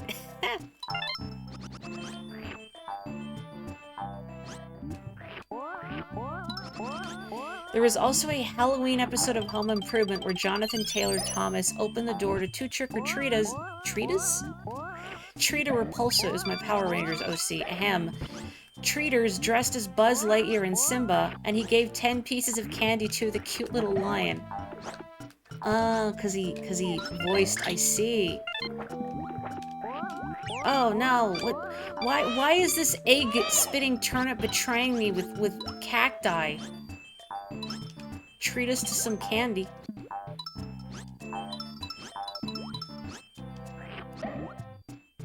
That reminds me that, like, it was several years ago, but, I don't really know celebrities and actors very well because I don't watch movies, so I tend to get names wrong or that my knowledge is very subpar. So things that might be obvious to moviegoers, or regular moviegoers, are not to me. But what I think of is The Lion King was on TV, and I hadn't seen it in many years, but at the later bits of the movie with adult Simba, hang on, I need this back, and I realized it's like, wait a minute, Ferris Bueller? Because I didn't realize it was Matthew Broderick voicing adult Simba, because my... What is this platform? My only real frame of reference was a or for his voice was Ferris Bueller. So I heard his voice and I'm like, oh, it's Ferris Bueller. And I know it's always shocking when I've seen a movie. How do I make this thing go up and not on the instant death spikes?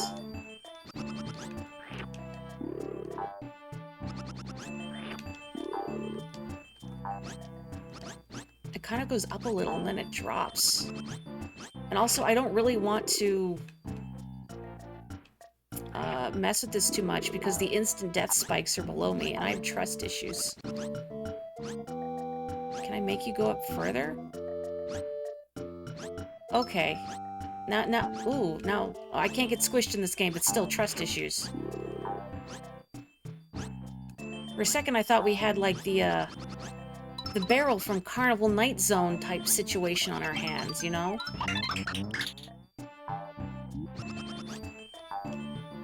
This better not be like a death pit down here. I'm scared. I'm scared. We're okay. Okay. Wait, there's only red coin in here? Oh, this is just a disconnected side area into the death pit.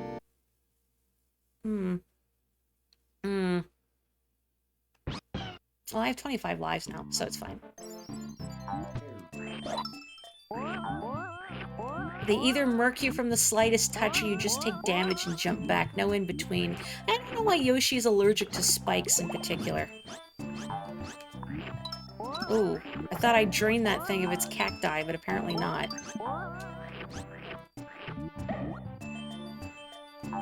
You even thought of the Sonic 3 barrel.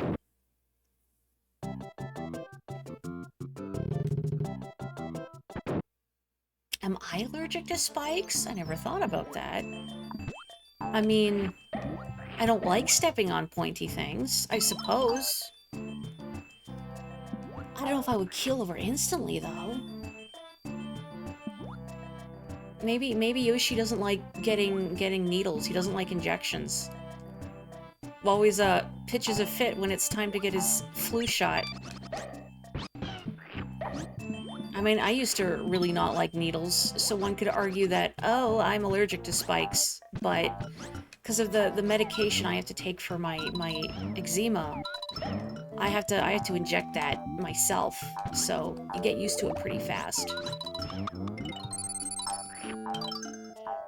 Depends how thick your shoes are usually. Well, Yoshi needs thicker shoes then. Hopefully he gets paid good money from this babysitting contract and he can buy some, like, Jordans. Except no, he's doing this out of the goodness of his own heart, so never mind. You're a failure as a businessman, Yoshi. Boy, there's a lot going on all of a sudden. This level just feels like a mess. You're allergic to the memory of Spike TV. Does that count? Oh gosh, I have a weird recollection of... Like, was that the ultra-masculine one? I don't know how else to define it. Except as being ultra-masculine, you know, for manly men.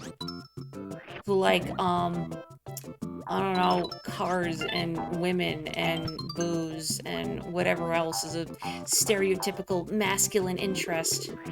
It was. Alright. Definitely allergic to that one, then. Well, I wasn't even trying to hit that piranha plant, but okay, I'll take it. Blah. Blah, blah, blah, blah. Oh, I remember seeing my parents watching MXC. I didn't know that, one of the comedians hosting that show, so MXC, Most Extreme Elimination Challenge, was originally the Japanese show, I think it's Takeshi no Chosenjo, or Takeshi's Challenge, with one of the hosts being the comedian Beat Takeshi, who was, I think, in the Battle Royale movie? I don't know that I've seen it, I'm just thinking what else he's been in. But if you are a gaming fan and or a fan of gaming historia, gaming history, or kusoge, it's the same Beat Takeshi who produced the infamous Famicom kusoge Takeshi no Chosenjo. I might be getting the names of the show mixed up, but whatever. Oh wait, no, the game is called Takeshi no Chosenjo. What was the game show called that MXC was based on? Takeshi's Castle, maybe? I forget. But yeah. Ultimate Warrior. Which specific warrior from random points in human history would beat the other? We have super cool simulations to show you. Yeah, I remember seeing a family member watch that. Okay, okay, yeah, I get it. You're a fan of manly TV, Koopa. It is Castle. Okay, thanks. I remember G4 Tech TV. You know, I used to watch G4 now and then. Oh, I'm not getting that. That's just gone. Unless the Koopas come back. Because G4 had anime on it sometimes, and I actually used to watch Lupin the Third on G4.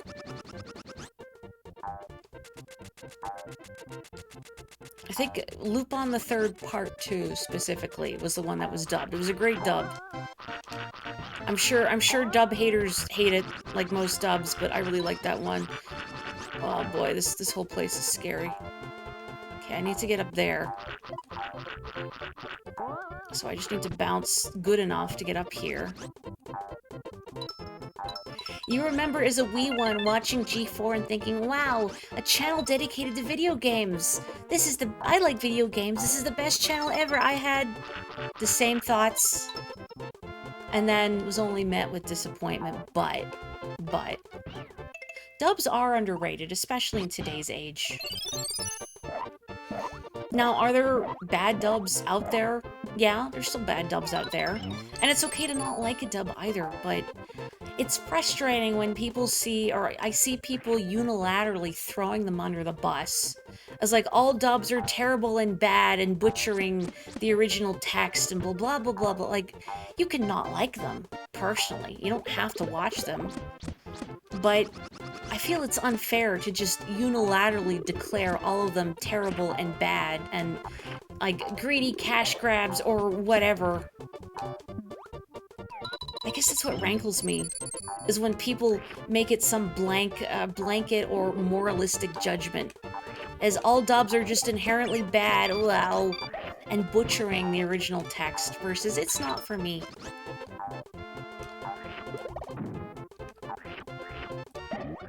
And there's definitely some shows out there that I think are also better dubbed. Like, Code Geass. Great example. I remember watching it fan-subbed around when it first came out, back in the heyday of not a lot of things were officially licensed. Just want to see if I can get up there where those coins are. Oh, I see. Is that spring gonna come down or what? There we go.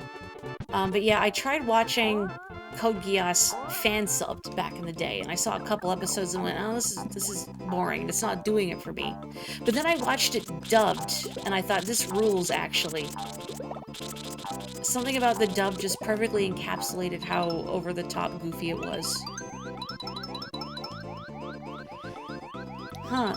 The Japanese thought Johnny Young Bosch is a better voice for Lelouch. I agree, he does a great Lelouch.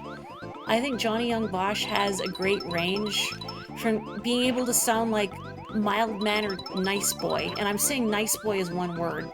Mild-mannered nice boy versus psychopath. He does the same thing actually in Tales of Symphonia 2, which by the way is not a good game. Don't play Tales of Symphonia 2. Friendship is the magic that turns dreams into reality. Don't play that game. Oh, helicopter.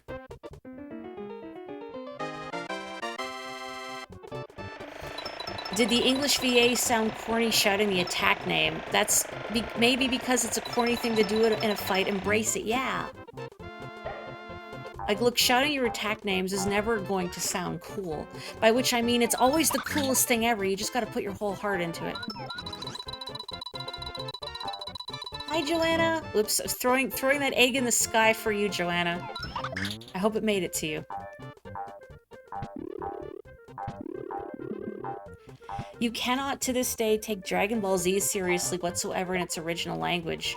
The English dub is too iconic to you. I thought I broke that. Oh well. Oh, I will hydrate, thank you. Ah, delicious. Well, it was delicious when it was freshly cold from the refrigerator. Now it's a little tepid, but...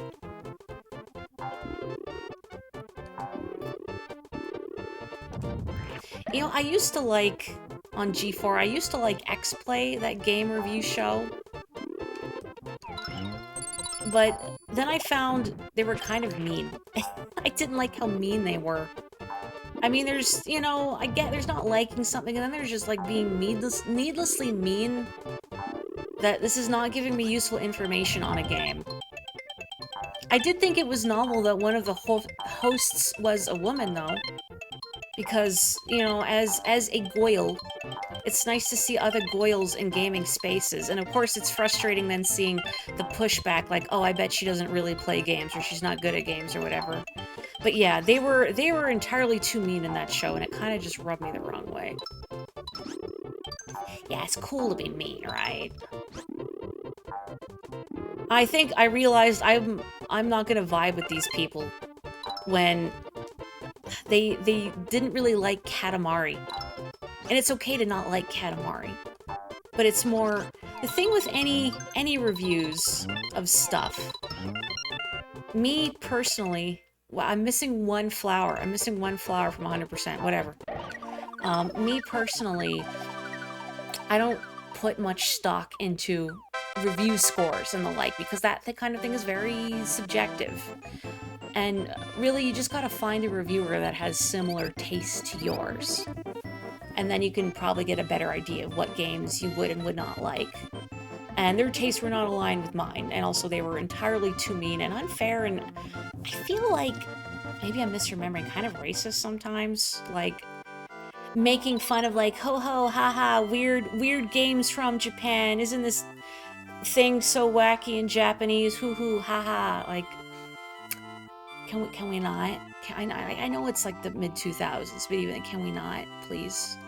Drawing lots! Oh good, I get to flip one card. It's okay to not like Katamari, it's okay to be wrong. No, but really, I know people who just, it's not for them. And that's okay. I mean, you've heard my stance on a lot of things on this stream, is that I don't like being a hater, but I think it's also okay to dislike things and to recognize when something is not for you. It's when you make it like a moralistic judgment, or you judge other people for liking or not liking a thing that you do.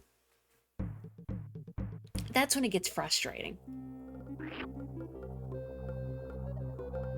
Adam Sessler is totally nuts nowadays, though. Oh, geez. Dare I ask? Oh, well, thank you, Bunny Bucket. You don't get why gamers wanted games to be a boys-only thing. You only just ever wanted to fight and smash regardless of gender, honestly. Like, it's... I see it less these days. I'm sure, like, no, there's still incredibly rampant sexism in the industry, even if I don't see it as often. But I also don't put myself in spaces to experience it. Like, I don't play online games with randos with voice chat, because I don't want to deal with that kind of harassment. Is it John McAfee level of nuts? Oh boy, that's such a specific level of nuts, and yet I get it completely. I love these little Shy Guy ghosts. Look how tired they are. Did you see it? Watch after they drop. Aw, you did good, buddy. Try to kill me like that. Okay, no, you don't have to get into it, especially if it's an uncomfortable subject.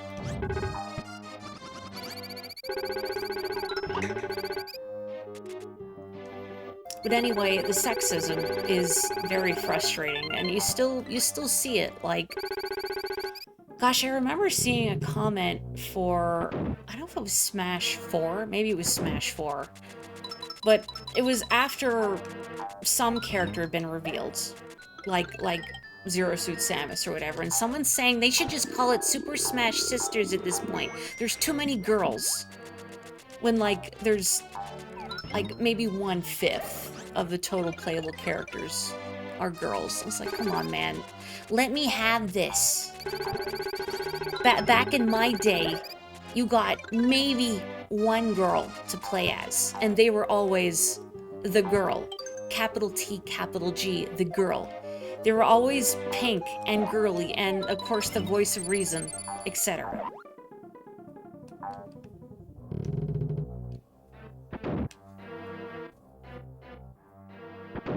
The Shy Guy's taking a micro nap until he has to raise the trap again.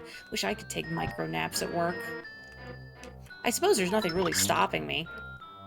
I mean, it might look a little unprofessional. And I wouldn't want to risk spilling hot coffee on my hand if I, like, have a nightmare or something, but... Okay, I need to get up there, so I guess I need to bring one of the blue arrow things, platforms, down here.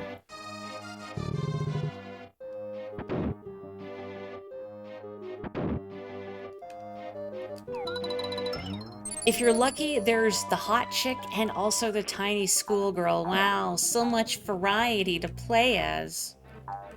Either way, you feel like you're being treated like a child. Okay, I can't go that way. Well, I can only go in here. Smash 4, all girls. Smash 5, all villains. Well, Smash 6 then has to be all villainous girls, right? Hang on, what? Okay, I want to see what's in there. I mean, I need that arrow platform. No, I didn't want to fall. Oh, no. Oh, this is terrible. Worst day of Yoshi's life. You have the same thought. Smash 6 is all villainous girls. Good. Oh, yeah, I remember reviews on the run as well, and again, it's like finding reviewers that have a similar viewpoint. What was his name? Vic something? He was okay. He was mostly reasonable. But yeah, Tommy Tallarico. Look, even before all the Tommy Tallarico stuff, he rubbed me the wrong way. Because he was, again, too mean. And I mean, like, unnecessarily mean. And also, I feel like was the sort of reviewer who loved to harp on Nintendo games for having a color palette. Like, ooh, Nintendo easy mode, colorful game for babies and girls. Wow, I get a single coin for my murder. Thank you. The one thing you remember from Judgment Day is the review of The Thousand Year Door, and Tommy Tallarico was like, this game talks too much, and gave it a 5 out of 10. Yeah, that's right. I remember that was another thing that drove me crazy about that show, and not just that show, but many other review platforms with an arbitrary numerical grading system, is that they would say this game is bad and terrible and a waste of your time. Then they would give it like a 5. Like, 5 is average, my dudes. It's the middle of the road. It's mediocre. 5 is like New Super Mario Bros. Like, 5 is, it's fine. It's okay. You'll have an alright time with it. It's not the best. It's functional. He also hated Kirby's Air Ride because he hates Kirby. I knew he was dead to me. For many reasons, but that also. Where is this? I must shamefully admit, I don't remember where the key door is exactly, because I've been reading chat too much. I think it's in here? Maybe? No.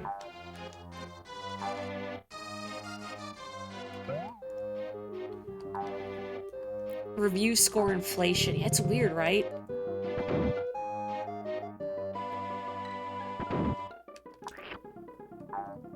Is it over here? No, it must be further. I'm losing my mind. Where lock door be? Maybe it's down this way. Oh. I thought I would just kind of bounce off of it. Well, Yoshi bounced off of it, but the arrow didn't. Oh, but it puts me back where the key is. Well, that's nice. I have to remember where I'm taking it, though, and that's the problem. There was a review for some Dragon Ball Z game where the negatives were everything, and the positives were you don't have to buy it. Maybe that's the other thing that bothers me about reviews like that, aside from the very arbitrary scoring system, is that sometimes a reviewer must recognize that a game is not for them. And I think it would be... Maybe I should break those first. It would be more useful to say from an objective standpoint, what does this game do well? What could it improve on? What works for me and what doesn't? You remember during that thing that happened in 2014? Oh yes, we remember that thing. A woman reviewer got harassed for giving GTA 5 a 9 out of 10. The misogyny was cited as one reason out of several. Ugh, the irony.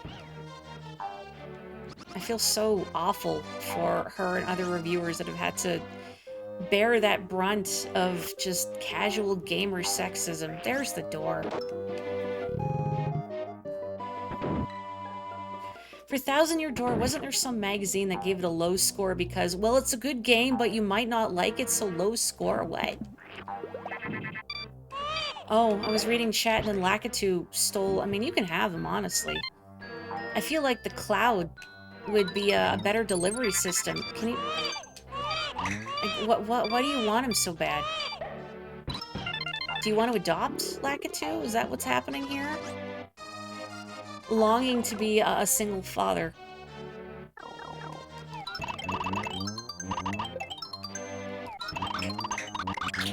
I concur, yeah, a lot of reviews are basically a joke. That's why I don't even look at scores, though, because, again, scores are so subjective and kind of arbitrary.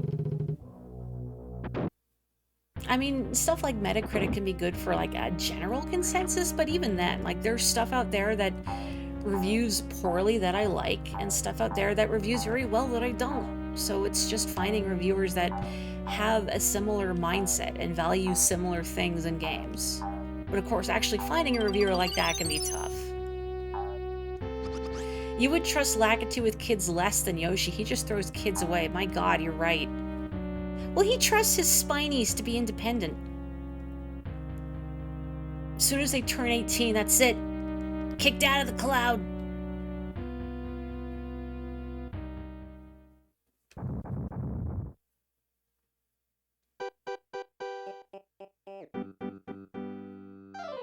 You know, I realized they're separate thoughts when I read the bit about Lakitu being less trustworthy with kids, and then the next thing in chat being, anyone else feel the same about the Game Awards? Like, yeah, Jeff Keighley might also throw children. I don't know. I don't know the man, but that's not what you meant. Yeah, the Game Advertisement Awards. Let me read this comic dialogue and we can continue.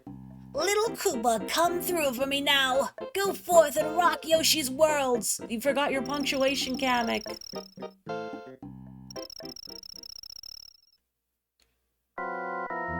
The world premiere of Hookbill Koopa.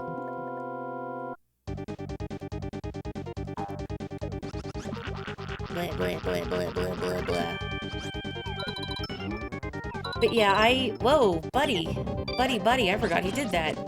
I'm a be real with you all friends, is that I can't handle stuff like the Game Awards. Because like the secondhand embarrassment is overwhelming for me. But also, and again, this is a personal thing, but like the overwhelming majority of stuff shown at things like the Game Awards just is not for me. Like that kind of AAA stuff, especially with like the trailers that are done like movie trailers, that's probably the fastest way to get me disinterested in a game. And a lot of it is just like what studios can fork over the cash to advertise their game. So really it's all this AAA stuff. And AAA games just as a whole, as a cultural institution, just aren't for me. I'm sorry, Hook Bill the Koopa. He was looking forward to the next Call of Duty. Forgive me.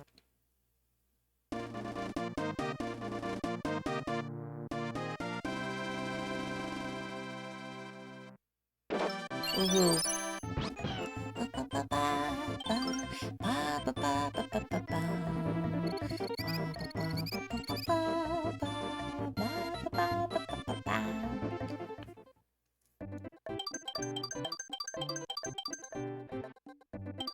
Well, that was mediocre, but we did it.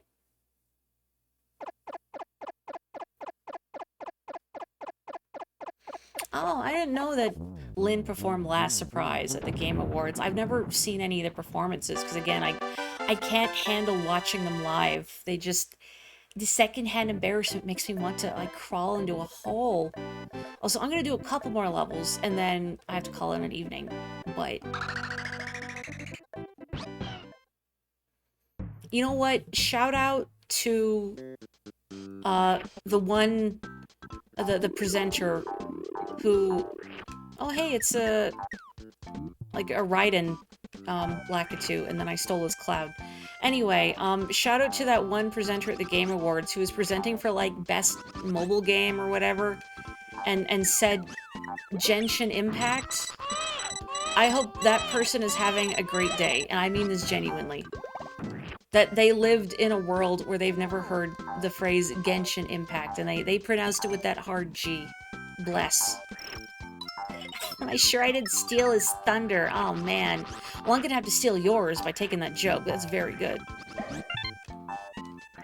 You still say when AAA games had the budget of AA games is where gaming was really good in the mainstream. I mean, it's, what? How do you... Whoa. It's like a mega spike. How do you even define, really, like, what's AAA versus AA anymore? Like, games with these budgets of millions of dollars. And I feel like one of the reasons that AAA stuff doesn't excite me at all when I see it is that it kind of feels like the stuff that's been focus grouped to hell and back.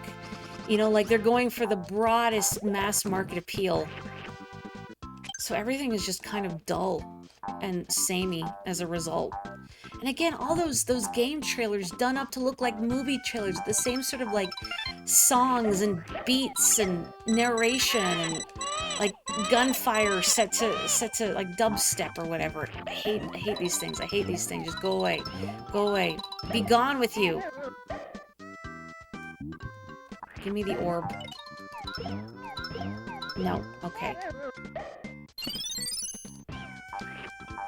The year Metal Gear Solid 5 came out, so many people at the Game Awards were just openly insulting Kiefer Sutherland, and you felt so bad for him. Don't get mad at him, that's on Kojima. Yeah, you know, that's not fair. Do I have any egg? I don't have any egg. I'll take a watermelon, because otherwise I'm never going to use it. But yeah, I feel like it's not fair to just rag on someone for a casting decision that they had nothing to do with. You know, like, you can disagree with the choice. That's completely valid. You could disagree with it and not like it and say, I wish they had gone in a different direction, but actively insulting and harassing the actor. That doesn't matter how, like, big of a celebrity they are, how much money they make. I mean, it's a person. Don't do that. One thing you're glad died with E3 is the fake banter with the fake gameplay. Oh, yeah. Also very awkward. I am not using this watermelon very well, huh? In fact, I really didn't need to use it, but you know, Yoshi has a snack to keep him warm in the midst of this blizzard, so it's okay.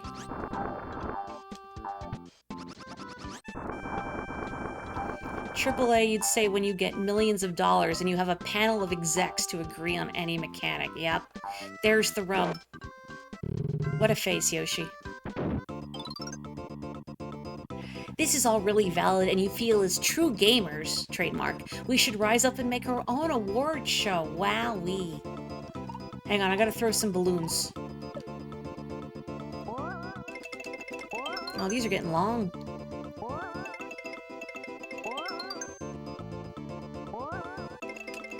It doesn't, like, explode on you if you screw up, do you? Maybe it just, like, stuns you and you have to do the thing again. I'm good at this because of that one duel minigame in Pirate Land and Mario Party 2, where you have to do this. was very funny when my brother and I would play Mario Party, and I would win that one every single time, much to his frustration. Don't get me wrong, my brother was very fast at it. I just managed to be faster.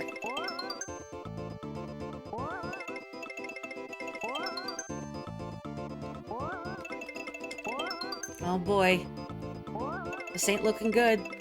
Oh, he tried cooking the grenade and it didn't work. Woohoo.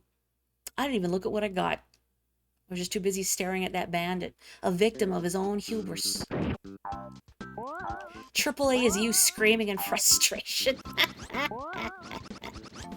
Can I get in this pipe? No, okay.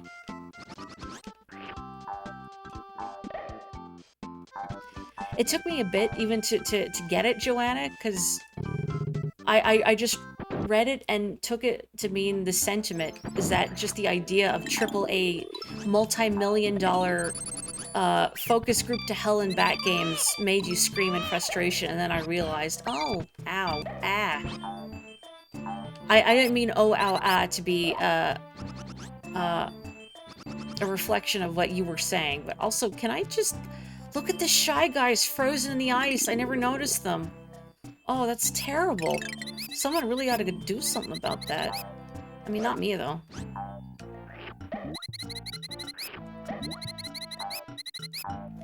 You're of the opinion that most award shows were at least created to honor and uphold what they consider to be excellence in the medium.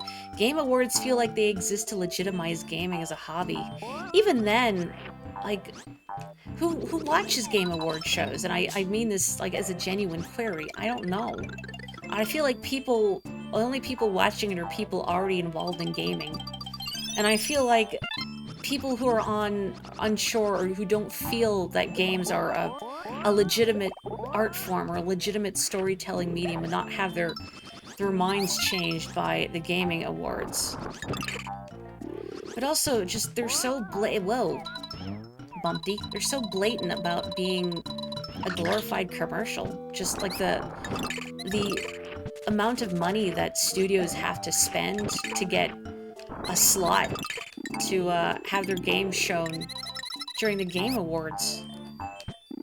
So you don't see the cool, unusual, strange indie stuff. But I guess I'm glad that we have other directs to sort of compensate for it. Like, there's a lot of sort of like homegrown directs in the sense that, like, you know, smaller communities are making directs to share games that indie developers are making, which is really cool. And then you have stuff like Day of the Devs as well, which, oh, not that I needed it, but, you know, it's the principle of the matter. Kind of comes down to, hey, we're real too. No, Mommy, I want to sit at the grown-up table. Well, you can't sit at the grown-up table because I ate you. Yeah, the Academy Awards also seem very contentious.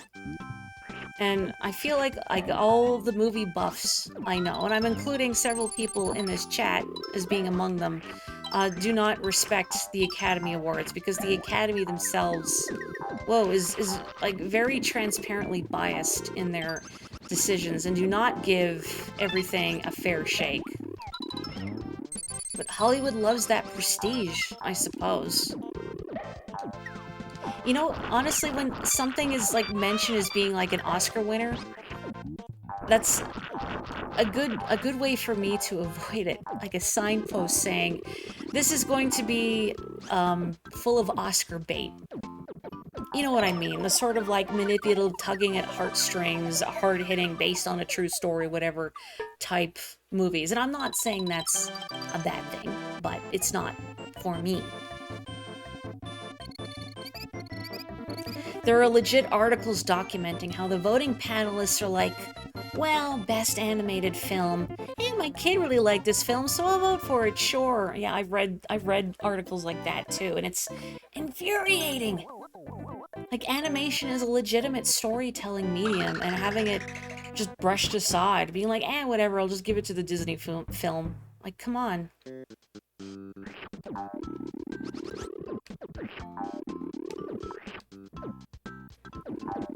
Uh-oh, there's Shrek discourse. Boy, I really hope Boss Baby and Shark Tale and Emoji Movie weren't nominated. I mean, I don't know if they were or not, but I would absolutely believe that they were, because we do not live in a just universe. Oh, I will hydrate and posture check, thank you.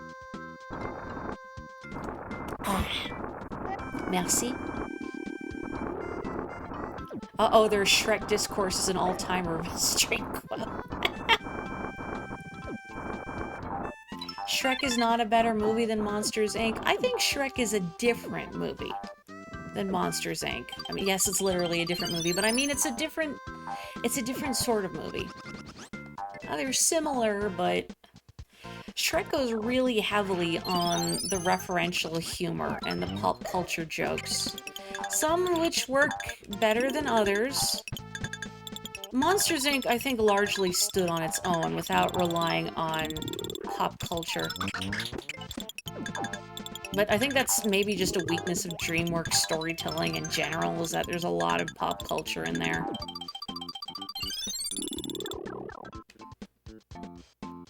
Shrek, or rather the success of Shrek, is the worst thing to happen to American animation, you know? I didn't really think about it, and I don't know, like, say, what movies came out before versus after Shrek. Boof. But I could definitely see Shrek heralding an era of movies that just lay on the pop culture references in lieu of actual humor. That kind of thing drives me crazy. I have a lot of thoughts on comedy, even though it's a very subjective thing. But pop culture references rarely work well and rarely stand the test of time, especially if they're like the primary joke being made. Because if your audience is not familiar with the thing being referenced, is the thing still funny? And if it's not, then you have a problem. And you wind up with the problem of references being really dated. Or things not standing the test of time. Or maybe, I don't know, maybe like something about like a comedian. Oh, well, I'm okay, I'm not dead. Comedian comes to a new light. Which way is forward?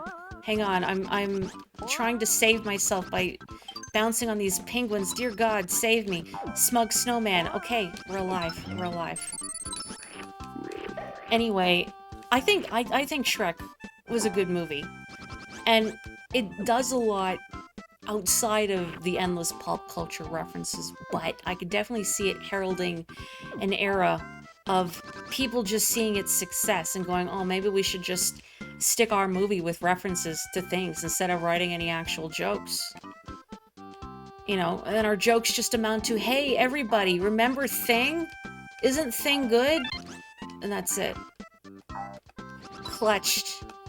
I like to thank the Academy, and by the Academy I mean all of these bumpties in the air. Oh, I've made a terrible mistake. Hang on, hang on. Okay, okay. Whoa, wow, wow, wow. Wow, wow. Wow. That's terrible that I looked over at the chat and I just see the word clutched. Yeah. Yep. I fluttered too close to the sun. It's true.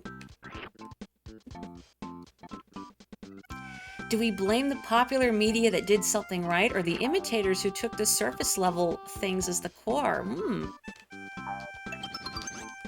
Oh yeah, you could just hate Shrek. Don't hit Shrek. I mean, you could hit Shrek, but I can't endorse it. I don't think you'd like that very much. Ow. Botheration. Botheration. I don't like the way the snowman's looking at me. It's a little awkward, bud. Okay, we're just... Oh. We're gonna be lift buddies, but not anymore. Oh, dear God, okay. Okay, we're good.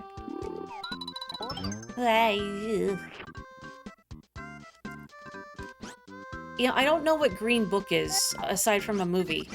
But based on some of the things in chat, I assume it's an Oscar bait kind of movie.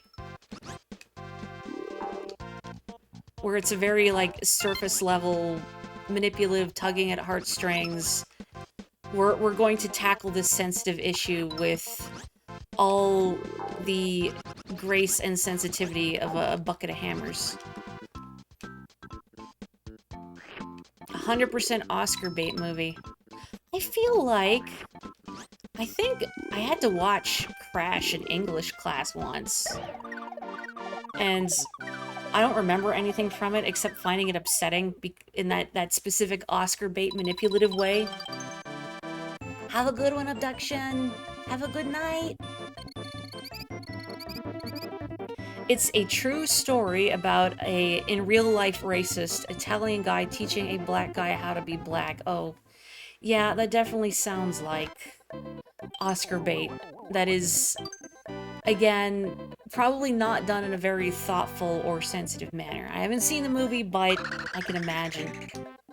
I feel like, I don't even know if it was Crash. The only thing I remember about the movie that might be Crash, or the one we had to watch in English class. Hang on a second. What's up?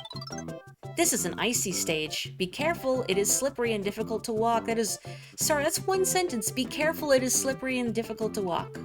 Grab a red watermelon and you can breathe fire 3 times. Use it to melt ice or attack your enemies. Anyway, the only thing I remember about maybe Crash or whatever we watched in English class is that the very beginning had like a lady driving in a car and she had a very obvious like crucifix hanging over her rear view mirror. And then she gets into a car accident and like the crucifix or whatever stabs her in the heart. Or something, and I remember thinking, this is really heavy-handed. I don't know if that was the same movie, but didn't like it. Not the kind of thing I wanna watch. Well, boy.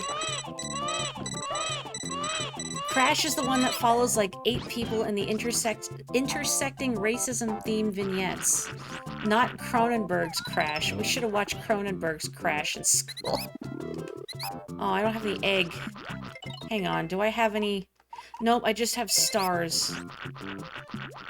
Alright, well, this is awkward. Okay, we're good.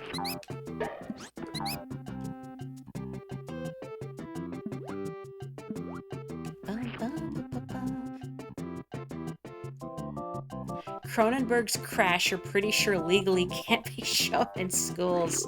That's what we have permission slips for. I remember in grade 6. No, it was grade 7. It was grade 7. Because there were 2 gifted classes. And both of ours were going to watch a movie about World War II. I've probably shared this on stream before. But our class was going to watch Saving Private Ryan. And we all had to have our parents fill out the permission slip saying, hey, are you okay with your child watching this thing that will probably be very upsetting and traumatic?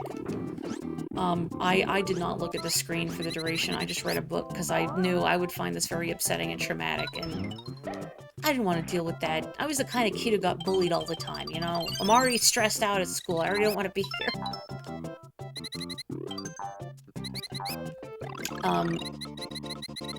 But the other class, the other gifted class for their movie watched Grave of the Fireflies, which I have not seen.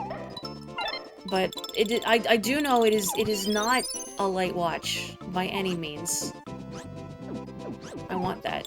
I want that. It's probably like nothing essential, but I still want it anyway, because I can't have it right now. There we go. Your favorite movie of all time is Blade Runner 2049. I've seen that, believe it or not.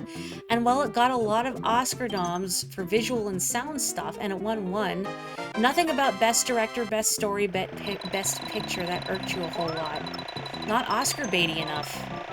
Because anything not dramatic won the prestigious awards, like Best Picture, Best Director, etc.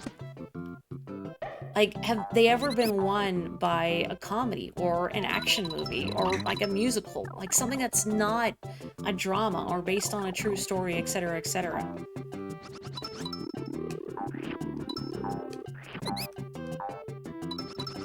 Ugh, yeah, that sounds pretty rancid. That bit in Crash. Oscars just really hate sci-fi and horror. Well, yeah, because it's not feel-good pablum, by which I mean, like, well, Oscar baity, it's not really feel-good, but it makes them feel good because they think, yes, I am engaging with these serious issues. And now granted, you know, mediums like film are a great way to throw myself off a cliff, are a great way to get people to maybe think more seriously about issue. I'm all the way back here. Oh man, that sucks. Or a good way to interface with viewpoints and perspectives that they might not have considered otherwise. But Oscar bait stuff just really feels like not lowest common denominator, but doing that kind of stuff in a very unchallenging way. I guess I can't really say that because I don't watch Oscar bait, so I'm, you know, not in a position of authority at all. And this is just spitballing, but that's what it feels like. Has anything weird or experimental ever been nominated for Best Picture? That's what I like about art, is when people make weird art, weird movies, weird music, weird paintings, even if it's not for me, even if I don't like the subject matter or I don't want to engage with it. I like it when people make weird stuff.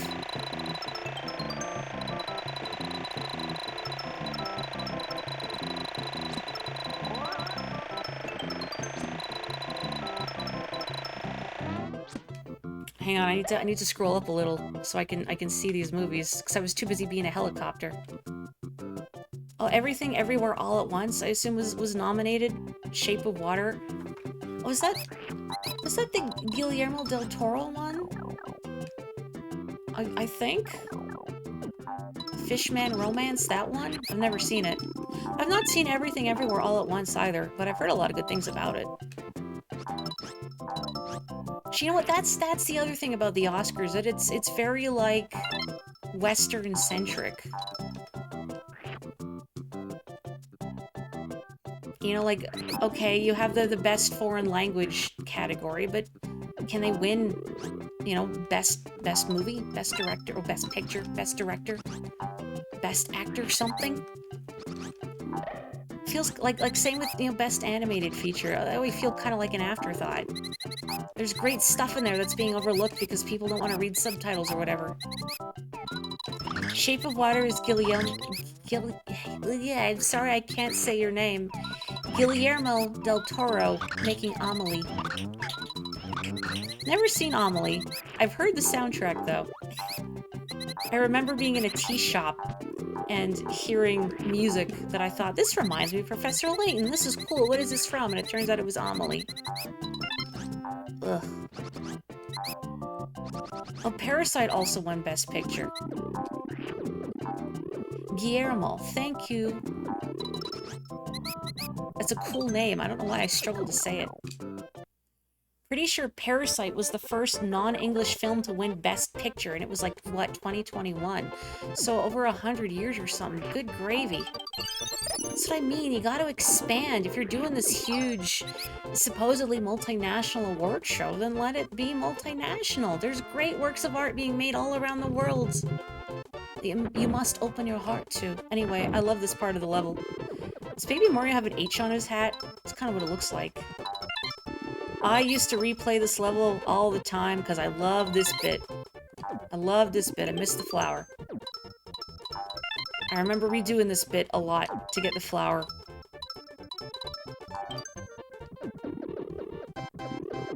It's just something about, like, going really fast and carefully, narrowly avoiding all these obstacles scratches an itch in my brain, like speedrunning. That's why I like the coaster levels in Donkey Kong Country 2, and why I replayed those ones a bunch.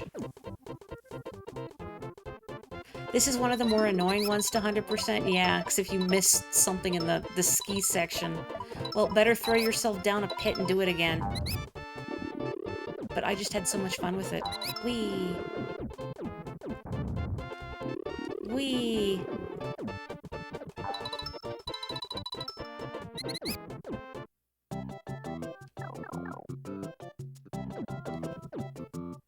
Have I played Alto's Adventure? It's this, but with llamas. No, and I need to go look this up now.